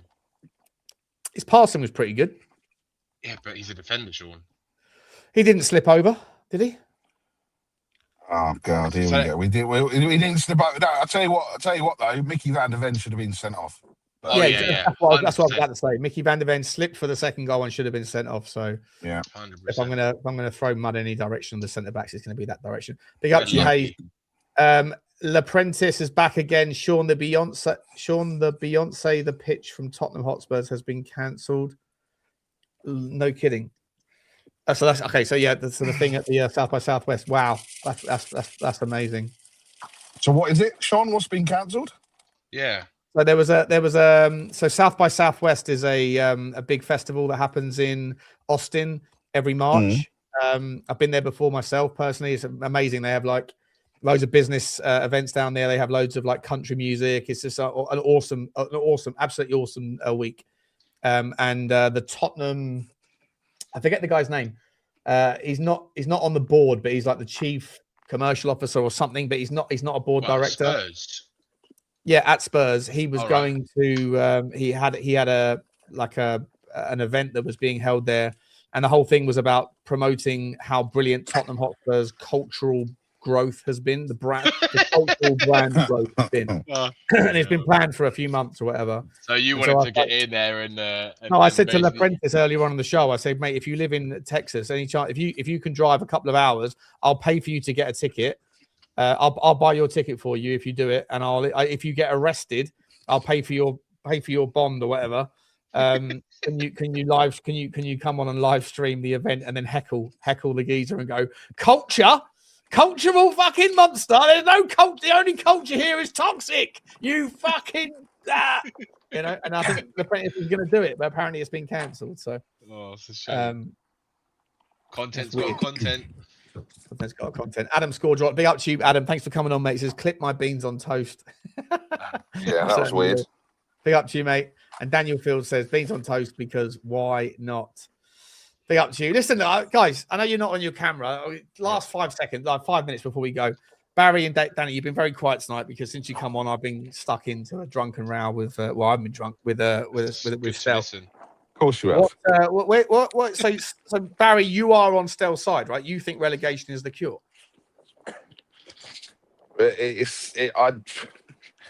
I think part of it is yes. I think that's the only way that we're going to achieve what we want to achieve, because they're not going to change either. Part of me thinks they're not going to change either way. But we've got to do something to force their hand. Yeah, I'm kind of like this part. I don't want Spurs to go down. I really don't want them to go down, because I don't believe that this board is going to get us out of the Championship. I personally think that we could even go down another league again. Like we could free fall. Like Leicester. Yeah, honestly, I really believe we could free fall, because I don't think we've got the players. I genuinely think the only analogy that makes sense here is someone that's desperate for some girl to like, I really want to fucking win that prize girl, right? That 10 out of 10 that I've always had a crush on. And she happens to be the Premier League title. And you know what? I was in the best shape of my life. I was getting promotions at work, and she still didn't quite like me enough. And then after that, I put a bit of weight on. I've lost my job. I'm starting to go bald. And then you know what? I still can't get. No matter what I do, I can't make her like me. I know what. I want to chop my cock off, because that's the only thing I haven't tried. Surely that will make her like me. That is the equivalent of getting relegated. It's like you want to pull the bird. She doesn't matter how hard you work down the gym. It doesn't matter how much money she's just not interested in you. Let me go to some extreme measure, because that will force her hand. I'm going to chop my cock off, which is the equivalent of going to the Championship. I just don't see any logic. I've thought about it. I've racked my brains to try to make sense of it. It sounds good, but it doesn't make any sense at all. And Barry, you're smarter than that. I can't believe you're on board it. Well, there you go. What can we say? There you go. What can we say? Laura says you're a YWC, Danny.